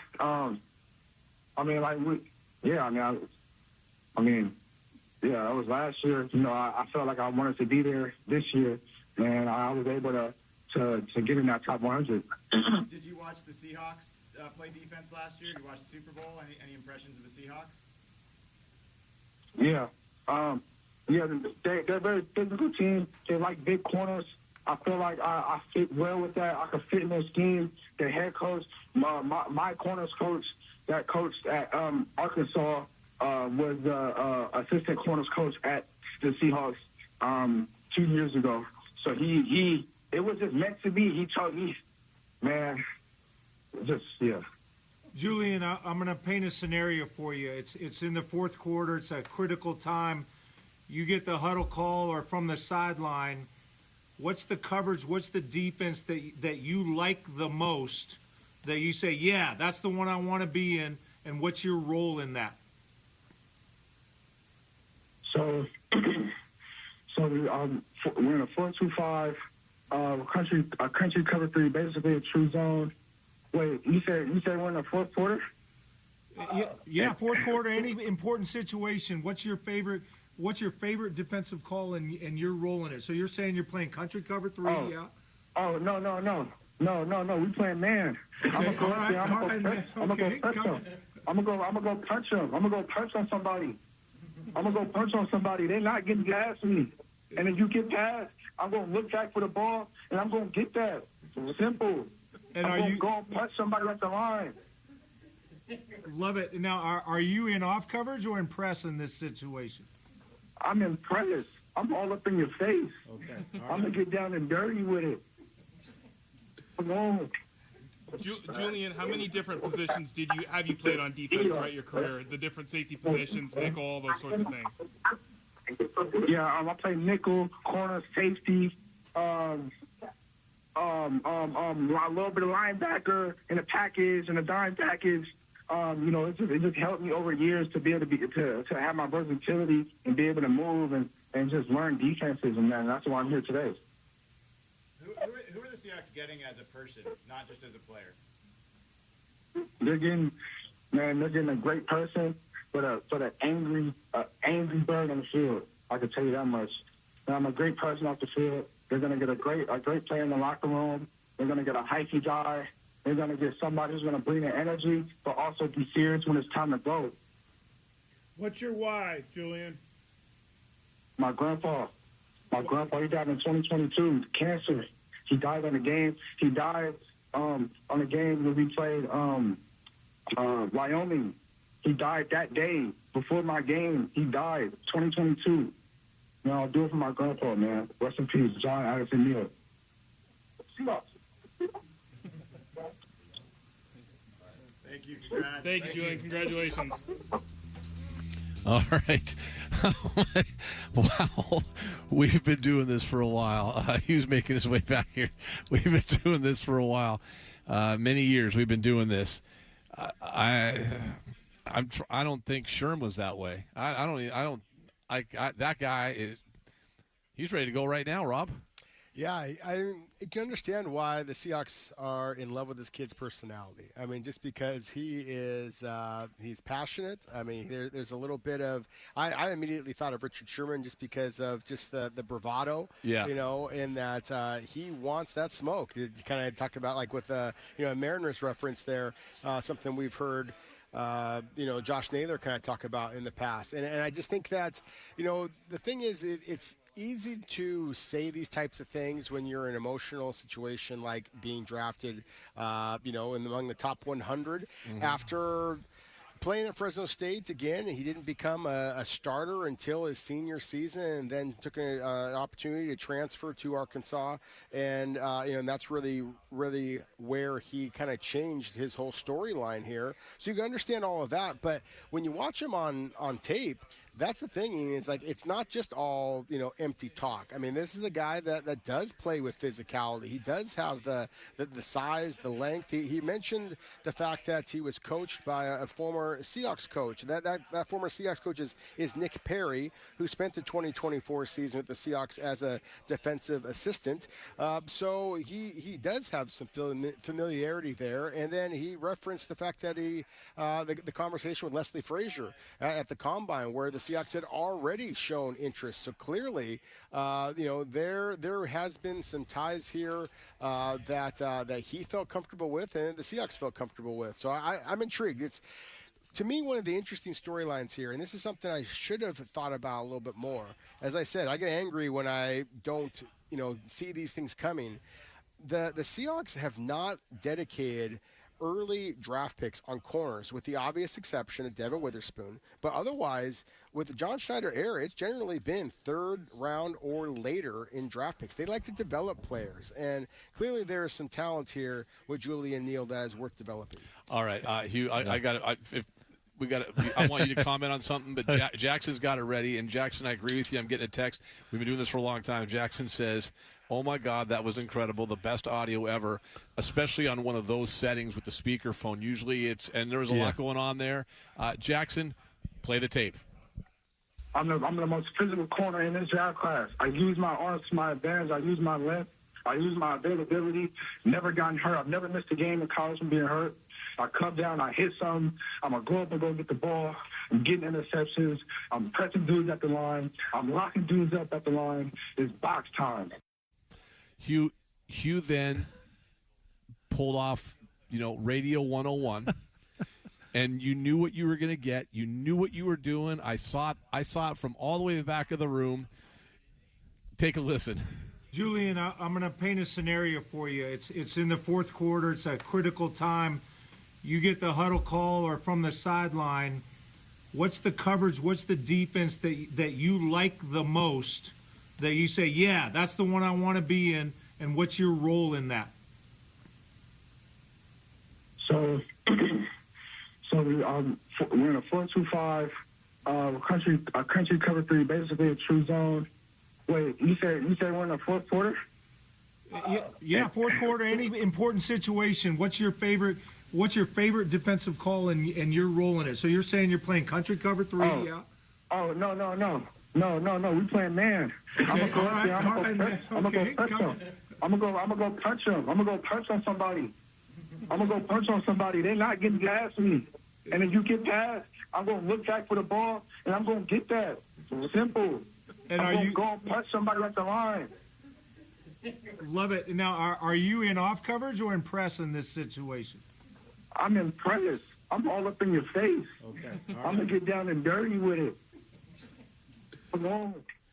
Oh, Radio 101. You teed him up for that. I knew what you were doing, and I'm there for it all day, buddy. That was perfect. That was perfect. Well, he's got a great spirit. Earlier in the interview, he had talked about all the attributes when he plays off. He had been asked about, hey, I can see, I read the offensive line, and so he had made it sound like he relishes being in off coverage, or at least that there's a component to that. And so in any event, okay, so they've drafted two guys today that have that attitude. Yeah. Yes. Like there's a theme there. So big rims, big rims in an Escalade. Well, yes, but here's the thing: they they are more dialed in than they've ever been. I'm going to just tell you this. This isn't just me speculating. This is just trust me on this. They are more dialed in now than they've ever been in the John Schneider era and probably in the history of the Seahawks. More dialed into, hey, we have these attributes that we need to see in terms of intelligence, love ball, how you fit in. Are you competing all like and they will not waver, no exceptions. If you're not elite in a cadre of these questions, if you don't come out elite, you're off their board. So when you hear this every time, and you hear and you go, whoa, that dude loves ball. That dude wants to. He's ready to battle, or he's selfless. And like if you come away impressed every time that you hear these guys, it's because if you aren't that type, you might as well have had a degenerative knee on both sides, degenerative hip, and a degenerative bad back. You're just as useless to them if you don't come out of that filter at an elite level. So we hear that. And you know what? They got a freaking Lombardi, so it's beautiful. It's like, wait a minute. They're getting great dudes, and they're bringing home hardware. Yeah.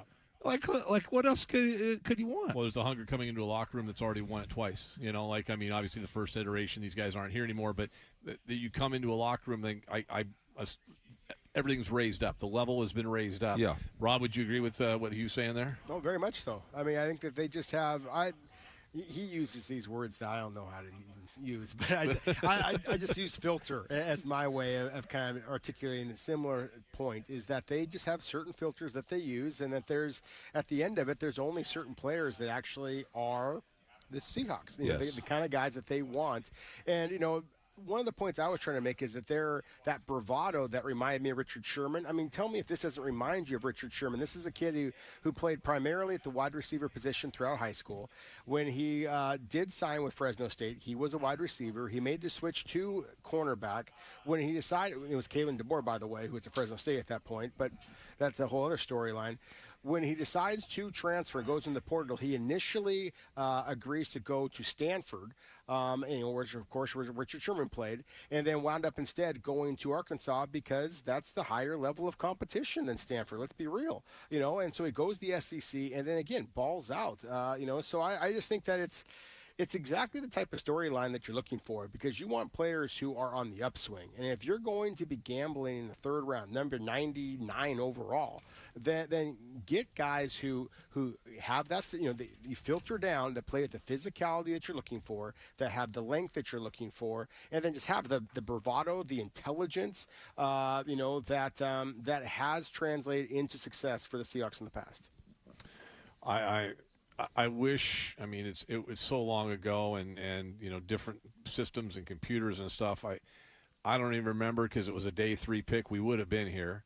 I don't remember what the Sherman conference call was like. I don't remember anything ever being like this before. If anything was going to be like that, it would have been Sherm, right? Yeah. It would have been Sherm. Although Sherm was an interesting one too. He picked and chose his times to do that stuff, and obviously famously after the NFC Championship game. But when I interviewed him so many times after games in his career for Fox, and there were times you'd get that, and there was times you would just get kind of even keel. This was different level. Like, this was just absolutely different level. But I can see him walking into a room with the Super Bowl champions. You're going to go one of two ways. Like, I'm looking across at a GM that's built 2 Super Bowl champions, and a head coach that everyone in football knows is the biggest brain on Bob, right? And has a ring now to prove it. You're going to go in there either intimidated, or you're going to go in there with that. Yeah, and he went in there with that. Well, they're identifying. I think that's the takeaway is that every team considers character, but like Mekhi Lemon, like a punk. Mm-hmm. Even if the if JSN, I don't even want to speak it into existence, but if they had a need, if they had a need there, Mekhi Lemon would never ever be drafted. because he is just not a Seahawk, right? And so that's just my takeaway is that they have taken something that was already more important to the Seahawks than most teams. Okay? And again, I'm not saying that all 32 teams wouldn't rather have good dudes, but how many are some of them say, well, yeah, maybe our culture will, maybe it won't be that bad, that type of thing, and because look at that tantalizing potential, and right, like they're willing to take turds, and Seattle has always been like, at the top of filtering out. No, now they're even going more. Yeah. They're doubling down on that because they believe it. They just won a Super Bowl with a team that in the offseason had 100% buy-in on the non-mandatory every single dude. Yeah, I think because there might be people driving around or listening right now saying, well, a lot of teams have that. I think it just goes back. It's a word. I'm just going to I'll bring the team I work for into it, the Kraken, for a second. And this word was used in the final 2 months, the month and a half of the season when they went from solidly a playoff team to not a playoff team, and they said, I heard this a zillion times, mostly from the coach, we got to change the culture. Hard to do in season, but we got to change the culture. The culture isn't right. The culture here is a standard that was set when they made a coaching change after 15 years after 14 years with Pete Carroll. They made a change, a guy that won a Super Bowl. It's almost unheard of. A guy like Baltimore got rid of Harbaugh. Seattle got rid of Carroll. 2 long-tenured coaches. That doesn't happen in the NFL, especially in Pete's case that won a Super Bowl. And they did so because I was in that locker room in Phoenix that last game. I was too. And it wasn't right. It wasn't what it used to be. And they went out and got a guy that it took a year, made some moves, not 350 like they did the first 2 years, but they made some moves. And you mentioned it, and I go back to a year ago, in May a year ago, when I was sitting downstairs and they're having their OTAs and our first chance to talk to guys. And Jaron Reed, they said, who do you want to talk to? I said, I want to talk to Jaron Reed. I'm like, Jaron Reed's here? 12-year veteran. What the hell is he doing here? Jaron Reed's here. He comes in. And I asked him, I said, what's going on? He goes, this is how you do it. And I said, you're here? He goes, we're all here. He says, we're all here. Yeah. That's how it works. That was a year ago. They win the Super Bowl last Monday. Mike McDonald, they're all here. Yeah. Like, this is the year not to be here. Yeah. You played till February. They've changed everything. And the Malik McDowell is a blip on the radar screen now, right? Like, that was the one that you kind of go, okay, they took a chance. Maybe we're a little cocky. Like, hey, like we've built this thing up and we're good. We can bring him in and we can change things. That ain't the case But anymore. like a Jenga tower. Mm-hmm. Are you good at that? You are, aren't you? I don't do that. I just reference it on radio. But like a really Jenga tower, if you could go back and think about how pissed we were that you get the second rounders, got all this talent and what have you, and then and then I wouldn't undo that now. Knowing what I know now, what you just said, Ian, about how that inspired a change, right, Rob? Yeah. That okay, sometimes you need to, the coldest water wakes you up the most, and that was just a splash, like this is, you got to change, and so they pivoted and they said we're never going to get burned by that. Had that happened with a 7th rounder, if a 7th rounder had hit a tree rut, would it have had the same impact? No. But it was a second rounder that they really felt like at the time. Remember, they needed a 3-tech. Like he was. Yep. That was a vital part of their vision. And so, in any event, I think that they kind of found themselves in the depth of that decision. Yeah. So I wouldn't undo that from history, the Seahawks history, because I wouldn't want to undo the lesson. Well, I think even, Rob, it goes back when, whatever happened behind closed doors, the insistence to go out and get a Jamal Adams, right? And him too. And yeah, I mean, I think because I'll go back. Let's reference that day in January 3 years ago, in Glendale, Arizona, and I mean, I love Julian Love. You can say it all you want. Jamal Adams' influence was too strong in not a good way, and they've changed that. They've changed that. Because he was smoking cigars. Yeah. Too. Here's John Schneider and Mike McDonald. Let's head up to the podium. Yeah, it's just a not so subtle flex. Brian, can I buy a couple of books? Can you bring some books tomorrow? You don't have to buy them. Yeah. We're gonna have plenty of time. All right.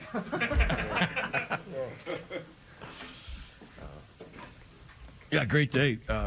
Added to Seahawks, like through and through guys, like competitors, athletes, tough. Just great job by Josh and Ryan, like really getting to know the people, the competitors, and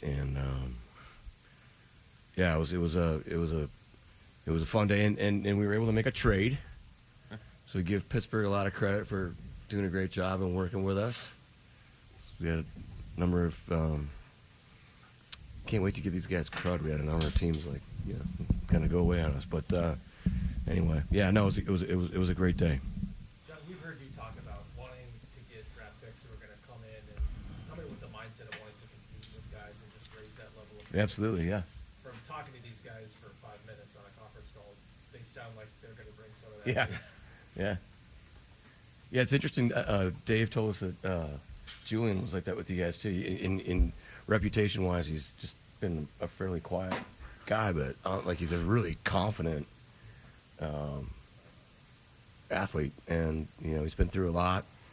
The young hipper scouts, they have a saying for leveling up, and this guy's done it. He went to Fresno, enrolled at Stanford for a minute, and then want to challenge himself in the SEC, and he did it. Performed at a high level, and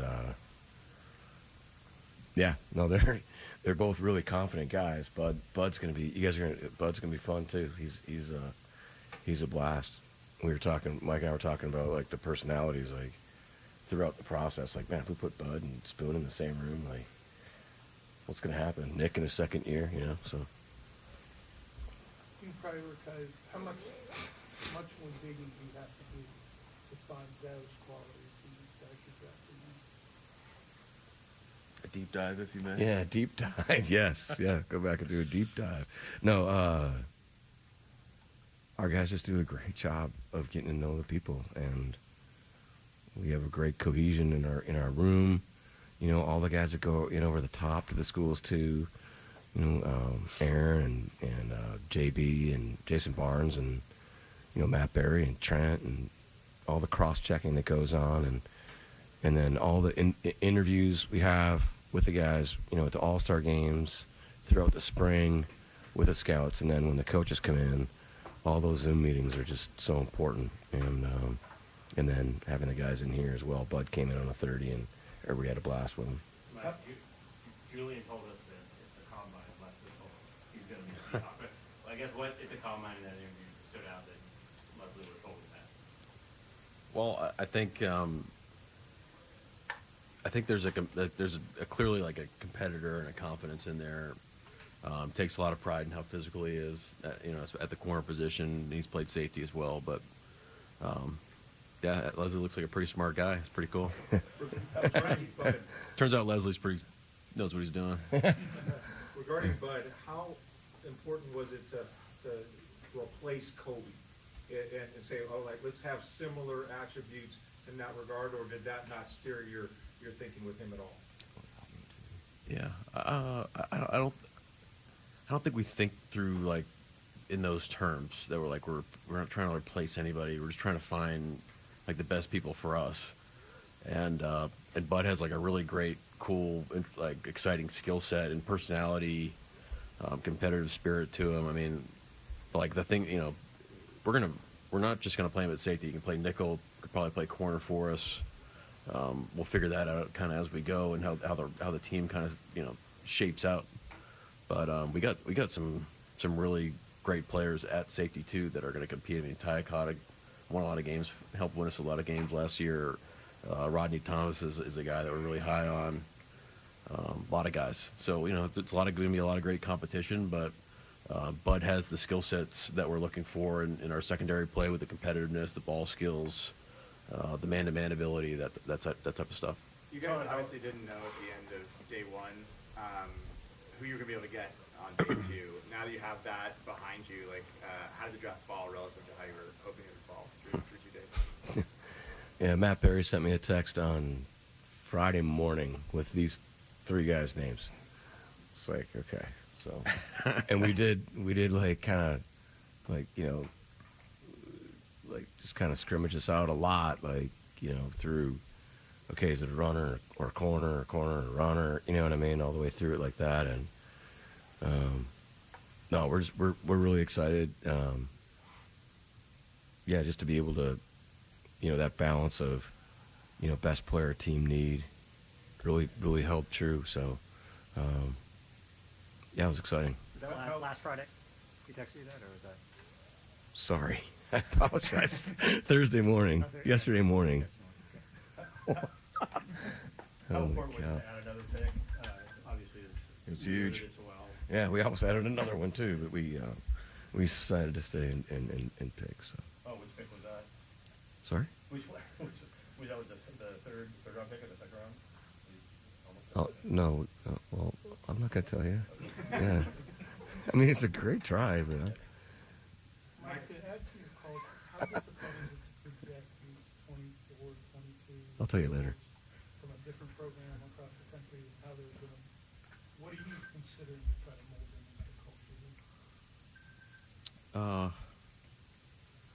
I mean, I know.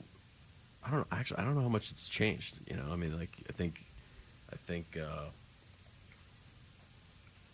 the way that we've been able to, like, bring our coaching staff, like, kind of in concert with the way that we've done it here for a long time, and our personnel people, and it's not like we came in and said this is what we want. It was like we came together and we both sides said, like, this is kind of how we want to build it, and that's grown. I think it's evolved since we got here, and it's just like that makes it a really fun process, and so it's easy to trust when guys like Brian Florence is saying that, you know, he believes in a certain guy, or our scouts and stuff. So like that, it's a really fun process, you know, that we can get aligned and have buy-in kind of across all levels, which is really cool. So what traits do these three guys fit your culture? How do they best? Well, I think this is a great example of that. It's like you asked yesterday about JD. Like his personality is way different than Julian's, which is way different than Bud's. But they're all like, we all believe that they're. I mean, Spoon's different personality than Leah. I mean, it's just, but they have those core like competitive fun. They got swag. They got confidence. But they have humility. I mean, they play an exciting brand of football, you know, which we feel like we're excited to work with. So I think that's the common denominator. Mike, Julian's not. And they understand it's the ultimate team sport. They have that like self-awareness, self-sacrifice, like all the lessons whoever in the room has played football has learned from the game. Yeah. Mike, Julian hasn't been playing corner that long until he moved over there from state. Yeah. Where do you see him at coming to the NFL in terms of where his progress is at playing that position? Yeah, we see him playing corner, and I think that's one of the exciting parts about where he is like there's so much room for growth. He's already playing a really good brand of football. He has great traits. He's got a great work ethic. He's super competitive. He's smart. I mean, those are all the ingredients that we believe can add up to, you know, playing even better football as his career grows. So it's pretty cool. When you guys talk about the attributes, what's a Seahawk? You two have won a Super Bowl together. Does that in any way leave you more convicted about this, like double down on this because it worked? Was there some stamp of certainty that winning the Super Bowl gives you with regards to your thoughts and plans on? I think this one's yours. Not to like go all like wax poetic, but like whether or not we won, how the game, like what happened in the Super Bowl last year, I think we all felt that our process was like worth chasing and preserving, honestly, you know, and like we're really proud of the team that we were able to build last year and how we did it and the people on the team. And when I say team, I'm saying like everybody in the building, all 70 guys, coaches, staff. So I think it's more of a product of just kind of attacking what we want to, like the vision of who we want to become over the course of 2 years. I think we're more confident, you know, I think it's having the results for it definitely helps. But I don't think if we won the game or lost the game, we would have changed anything. Mike, you You know, talked it about stops. It stops and it all starts again. You know, it's like this. Okay, well, that's the last game. No matter if you made the playoffs, they made the playoffs, whatever. And now, okay, here you go. Like, here's our next round of the process. Mike, you talk about how having the same guys on the field that can get into different structures is an important evolution. And these two guys you drafted today have experience in different positions. How much does that versatility play into how you guys play defense? It's really important. It's really important. You got to be careful when you say versatility, because to be like a jack all trades master and none is not really our brand of ball. So we got to be intentional on how we play our players. But as we've seen last year, you need guys to be able to do different things, whether it's through attrition, over the course of the season, or as you build out your systems on the things you need to be able to do. Obviously, being able to do more is better, but it's our responsibility as coaches to make sure it's refined and focused enough that it's still in our guys' wheelhouse, so they can go play their best ball and let their talents shine. So but that's why you go through the process. That's why you attack phase one like crazy, and you just respect the importance of each day, because that'll kind of bring everything into focus. Clark had 15 interceptions at TCU. How just kind of his playmaking ability? Is that good? Poor. It's pretty good. Yes, we'll give him credit when he's here, but he probably should have had 30. Yeah. He dropped. He's gets his hands on a lot of balls. Let's put it that way. It sounded like he played really well at the Senior Bowl too. Just kind of, is his tape there? Did it kind of stand out to you guys? Yeah, I thought the coolest part about the Senior Bowl was he just took a ton of one-on-one reps. I don't know how they do it, but it seemed like he was the guy in every other rep, and he's covering people, and so that was for me that was really cool. That was awesome.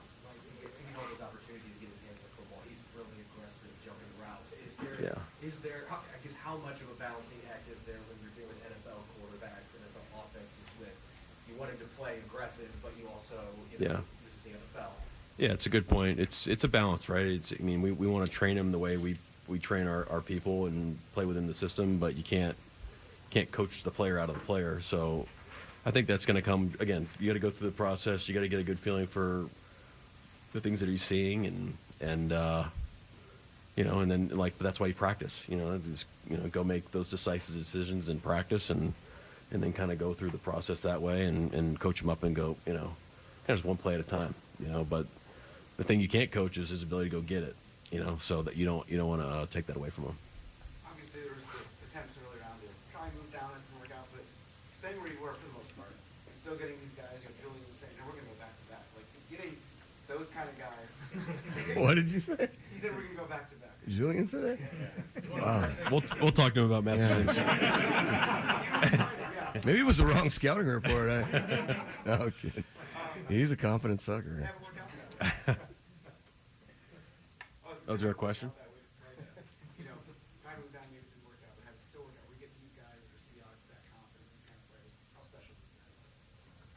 Yeah, it's great.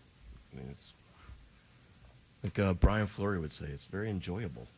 enjoyable tape to watch. Yeah, he has a funny thing. He's like, yeah, I really enjoyed watching this guy's tape. It's very enjoyable. So we're getting to learn Brian. It's fun. I think it just speaks to the trust the process. I think, and not because he's sitting here, but just to see how John operates the whole draft, and with the rest of our staff, and just how well they work together, and it's really cool to see it happen in real time. John, maybe Mike as well. How do you balance that self-confidence and then awareness of the team? Where is it in your evaluation? How important is that? How has that changed over the years when you hear players? You have to be confident, right? But instead of your self-awareness. Yeah, I get it. Yeah, no, we've learned a lot over the years, and that's our character process, our evaluating the person and the connections that everybody has that our scouts work their tails off to reach out to, have their connections and spend the extra time to figure out who that person truly is, the competitor, the swag, but yet having like an awareness of not, putting yourself in front of the team. John, how are you going to handle tomorrow morning with this? Yeah, we said we had plenty of time to get ready for rookie free agency. We could have had our meetings tomorrow. I think that our estimated time to pick at 188 is like 12:03 or something like that. So it's gonna be a freaking blast. Sit there and watch all these names come off. It's really fun. Brady, and then you. On Julian's physical, he called himself the most physical corner in his draft. Can you just talk about that part of his game? Yeah, that's cool that he said that. It's actually the number one thing that stood out to me when I first, like, when the guys were presenting, we first started studying. I was like, this guy, like, he brings it. It's important to him, and he wants to be physical. If you're into 6'2" corners that have length and want to tackle. John, is there any adjustment in any way that you make going through a draft with Mike as opposed to Pete? Any adjustments? Well, just kind of approach, like, obviously there must be some difference in their personality. I'm not trying to. No, that's not. There's no difference whatsoever. Is that no, it's getting to know obviously the head coach, but getting to know the guys are going to be spending time. The position coaches, the guys will be spending time, and what kind of buy-in are they going to have, and do they want to coach the player, and yeah, I mean, I know the mistakes that I've made personally in the past and what that looks like, and so we've learned from those things, and we don't want to repeat it. I mean, but no, it's not. It's different with all the assistant coaches, I would say, more than because you're always going to have those private conversations like, okay, you good? We good? So. Except in pregame. Mike doesn't want to talk to me during pregame. Pete want to talk to me all the time. All right, there you go. That is Mike McDonald and John Schneider. We'll take a final break and come back and put a bow on things and wrap things up with Hugh Millen and Rob Ryan coming up next.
back to the 2026 NFL Draft, presented by Frost Brewed Coors Light, cold as the Rockies, and brought to you by Dino's Pub in Renton on Sports Radio 93.3 KJR FM. Yeah, great day. Added two Seahawks, like through and through guys, like competitors, athletes, tough. It was a fun day, and we were able to make a trade. So we give Pittsburgh a lot of credit for doing a great job and working with us. Yeah, no, it was a great day. That is General Manager John Schneider from the Seahawks just moments ago, wrapping up day 2 of the NFL Draft. Welcome back to the Virginia Mason Athletic Center. Ian Furness, Hugh Millen, and Rob Rang. As one final segment, final few minutes here to put a bow on things after the first 2 of 3 days of the 2026 NFL Draft. Seahawks yesterday taking Jadarian Price, running back out of Notre Dame in the first round, 32nd overall pick. Today, 2 selections, Bud Clark, a safety. He comes out, and he's the 32nd pick, 64th overall in the second round. And then Julian Neil, a cornerback out of Arkansas. He is the 35th pick of round number 3, 99th overall, second to last pick in the third round. The Seahawks did make a move there in the third round, trading down 3 spots. They gain an additional 6th round pick, so they enter Saturday with 2 draft picks, both in the 6th round. John Schneider telling us probably around 12:03 p.m. is when that first of the 2 picks in the 6th round is scheduled to take place. All right, we heard from John Schneider. We heard from Mike McDonald. Before we kind of just put a total bow on everything, really the biggest question I think all had heading into their conversation was who and what is defensive back at a TCU Bud Clark? What'd you get? Well, I think that the versatility, the fact that he can cover man-to-man, kind of some of the things we talked about, the fact that he mentioned nickel, look for this. Instead of on a nickel, not always bringing Devin Witherspoon inside and having Rick Woolen outside. Think about maybe this guy coming down and taking Witherspoon's spot and let Witherspoon stay to the outside. So I think that we're going to see some back end safety like Kobe Bryant, but when you can play some man to man, where that 40-yard dash comes into play. He's slight by safety standards, but he's fast by safety standards. So I think that athleticism, Mike McDonald is willing to trade thumper violence for the speed and the versatility. He'll get his violence from somebody else. And so look, Mike McDonald's vision of how pro football should look on defense is the best. So when you even things like when he says, "Hey, yeah, we want versatility, but you got to be careful because you don't want to be a jack of all trades, master of none." Like he knows exactly on all of these are on a scale. Like I want a little bit of versatility, but I'm going to fine tune it. I don't want too much versatility because I don't have enough expertise. Like he just has this vision, and everything he does is to fit that vision, and I just sit back and marvel at the guy's brilliance. Rob, Julian Neil comes in and competes with Josh Jobe?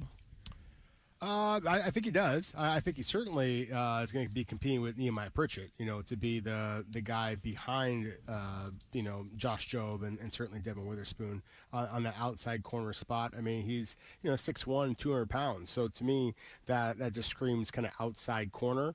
And so I personally think that Josh Jobe is a quality starter. I think the Seahawks think so, and the $8 million says so. But it was only, I think it was a 1-year deal, And so I think that they see Julian Neil. They said as much. They see him as a guy who's got a bright future ahead of him. And that was one of my kind of takeaways specifically about Neil, but just overall. I mean, Julian Neil started a total of 16 games, and only 12 of them at the Power 4 level. Those other 4 games at Fresno State. Just the confidence in Mike McDonald and his system and the Seahawks scouts to draft a player in the top 100 that has that level of starts. And if you go back to Jadarian Price, I mean, he had 0 starts at the college level. So, again, it kind of goes back to what we've been talking about, that they have their filter, and starts are not one of them. I mean, it's toughness. It's the give a damn factor. It's just aggression and confidence in who you are and just being like a quality human being. All those things I think are more important than, checking the box score kind of a thing. An alpha male that's bought in, sometimes attributes, the alpha male can tend to be kind of a selfish worldview, right? So you got to somehow feel, you're drawn to both, but recognizing that sometimes those two attributes repel. Another point, you've heard the talk about that they're going to go best athlete available. They got 3 picks. What did everybody say going into the draft was their number 1 needs? Running back, corner, edge. Safety. Oh, an edge. And edge. Edge. Yeah. But they haven't been able to. They've only had 3. I mean, they're 3 for 3. Yeah. Right. And they're 3 out of 4. And edge. Yeah. But in terms of the replacing and what have you, so look, I'm not saying that this that there's not other as we're pausing to take a team pick on we this. have never had a team pick, and the 3 of us have done this at 7 and 9 for a lot of years. Right, but I'm inclined, tongue-in-cheek, I'm inclined to go 11 to the 3rd power. Yeah. Okay, because there's 11 position groups. Sure. What the odds? By the way, the answer is 1,331. Okay. So the odds that you're going to sit there out of 11 position groups, and you're going to tell me that that it's always the best available player. You tell me the odds that it just happened to have landed on all the position, or 3 positions of their primary need. You make a point on edge. So I'll just say this. This is an example to me, Rob, that it's the best players, the best available player in the positions you really need. Mm-hmm. That's what the conclusion that I draw from what we see, not just this year, but I think just through the years. Well, and that's they've always said it's like they are basing their evaluations on their team, not for the league. And so I've always looked at that as like, well, that's just another way of saying that we have needs and we want to draft the best player at those needs rather than taking that true best player available approach that everybody talks about. And on the edge point, I have been one of those who has very much been arguing the edge is a potential area of concern. However, if DeMarcus Lawrence is for sure coming back, and I don't know that, but certainly the way that they're drafting suggests that he is coming back, that they are confident that Uchenna Nwosu is going to be fine. That Boye Mafe's skill set, I mean, he was their speed rusher, but that is a trait that I think that you can replace. Mike McDonald's talked about the fact that there's going to be some opportunities here for a Jared Ivey, and some of the other edge rushers that they had. Now, Jared Ivey is far from a speed rusher, but they have some guys already on their roster that I think that they are looking to develop, and that maybe edge rusher is not quite as much of a concern for them as it has been for myself and for others in the media. Yeah, let me because you brought up edge rusher. Let me clean up the semantics so that the point holds. If you take the starting lineup of the Super Bowl and you say the lineup on each side with the most frequency, that's 11 personnel on offense, and that's nickel on defense.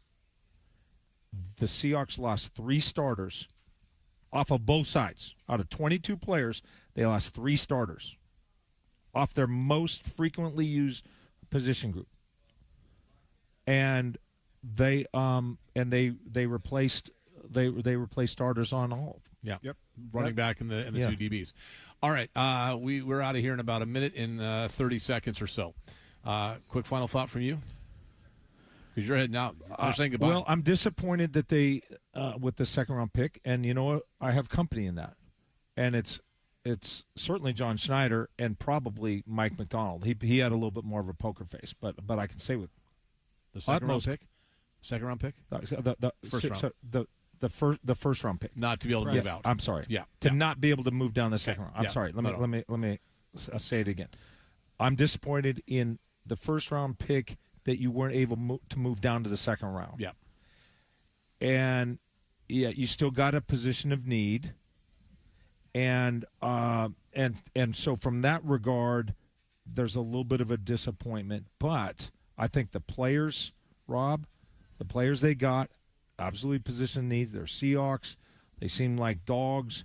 I'm excited to watch them play, and most importantly, they're the Super Bowl champions. John Schneider is the only GM in the NFL that has won 2 Super Bowl trophies with 2 totally different coaching staffs and rosters entirely. Mike McDonald is like Mozart. Mm-hmm. Like he's just a kid who's a savant on defense, like who's never missed a note on a harpsichord, right? And so we're surrounded by, if not genius, we're at least surrounded by brilliance with the people that are running this damn thing. And so I tip my hat on every night. Like, hey, if that's what you think we got to do, you've earned the right to do that without criticism. Great job by you. And As you, and you, and you, Rob, Rob. Rob Thank too. you. Rob and I are back at 9 a.m. Yep. We'll see you then. Good night.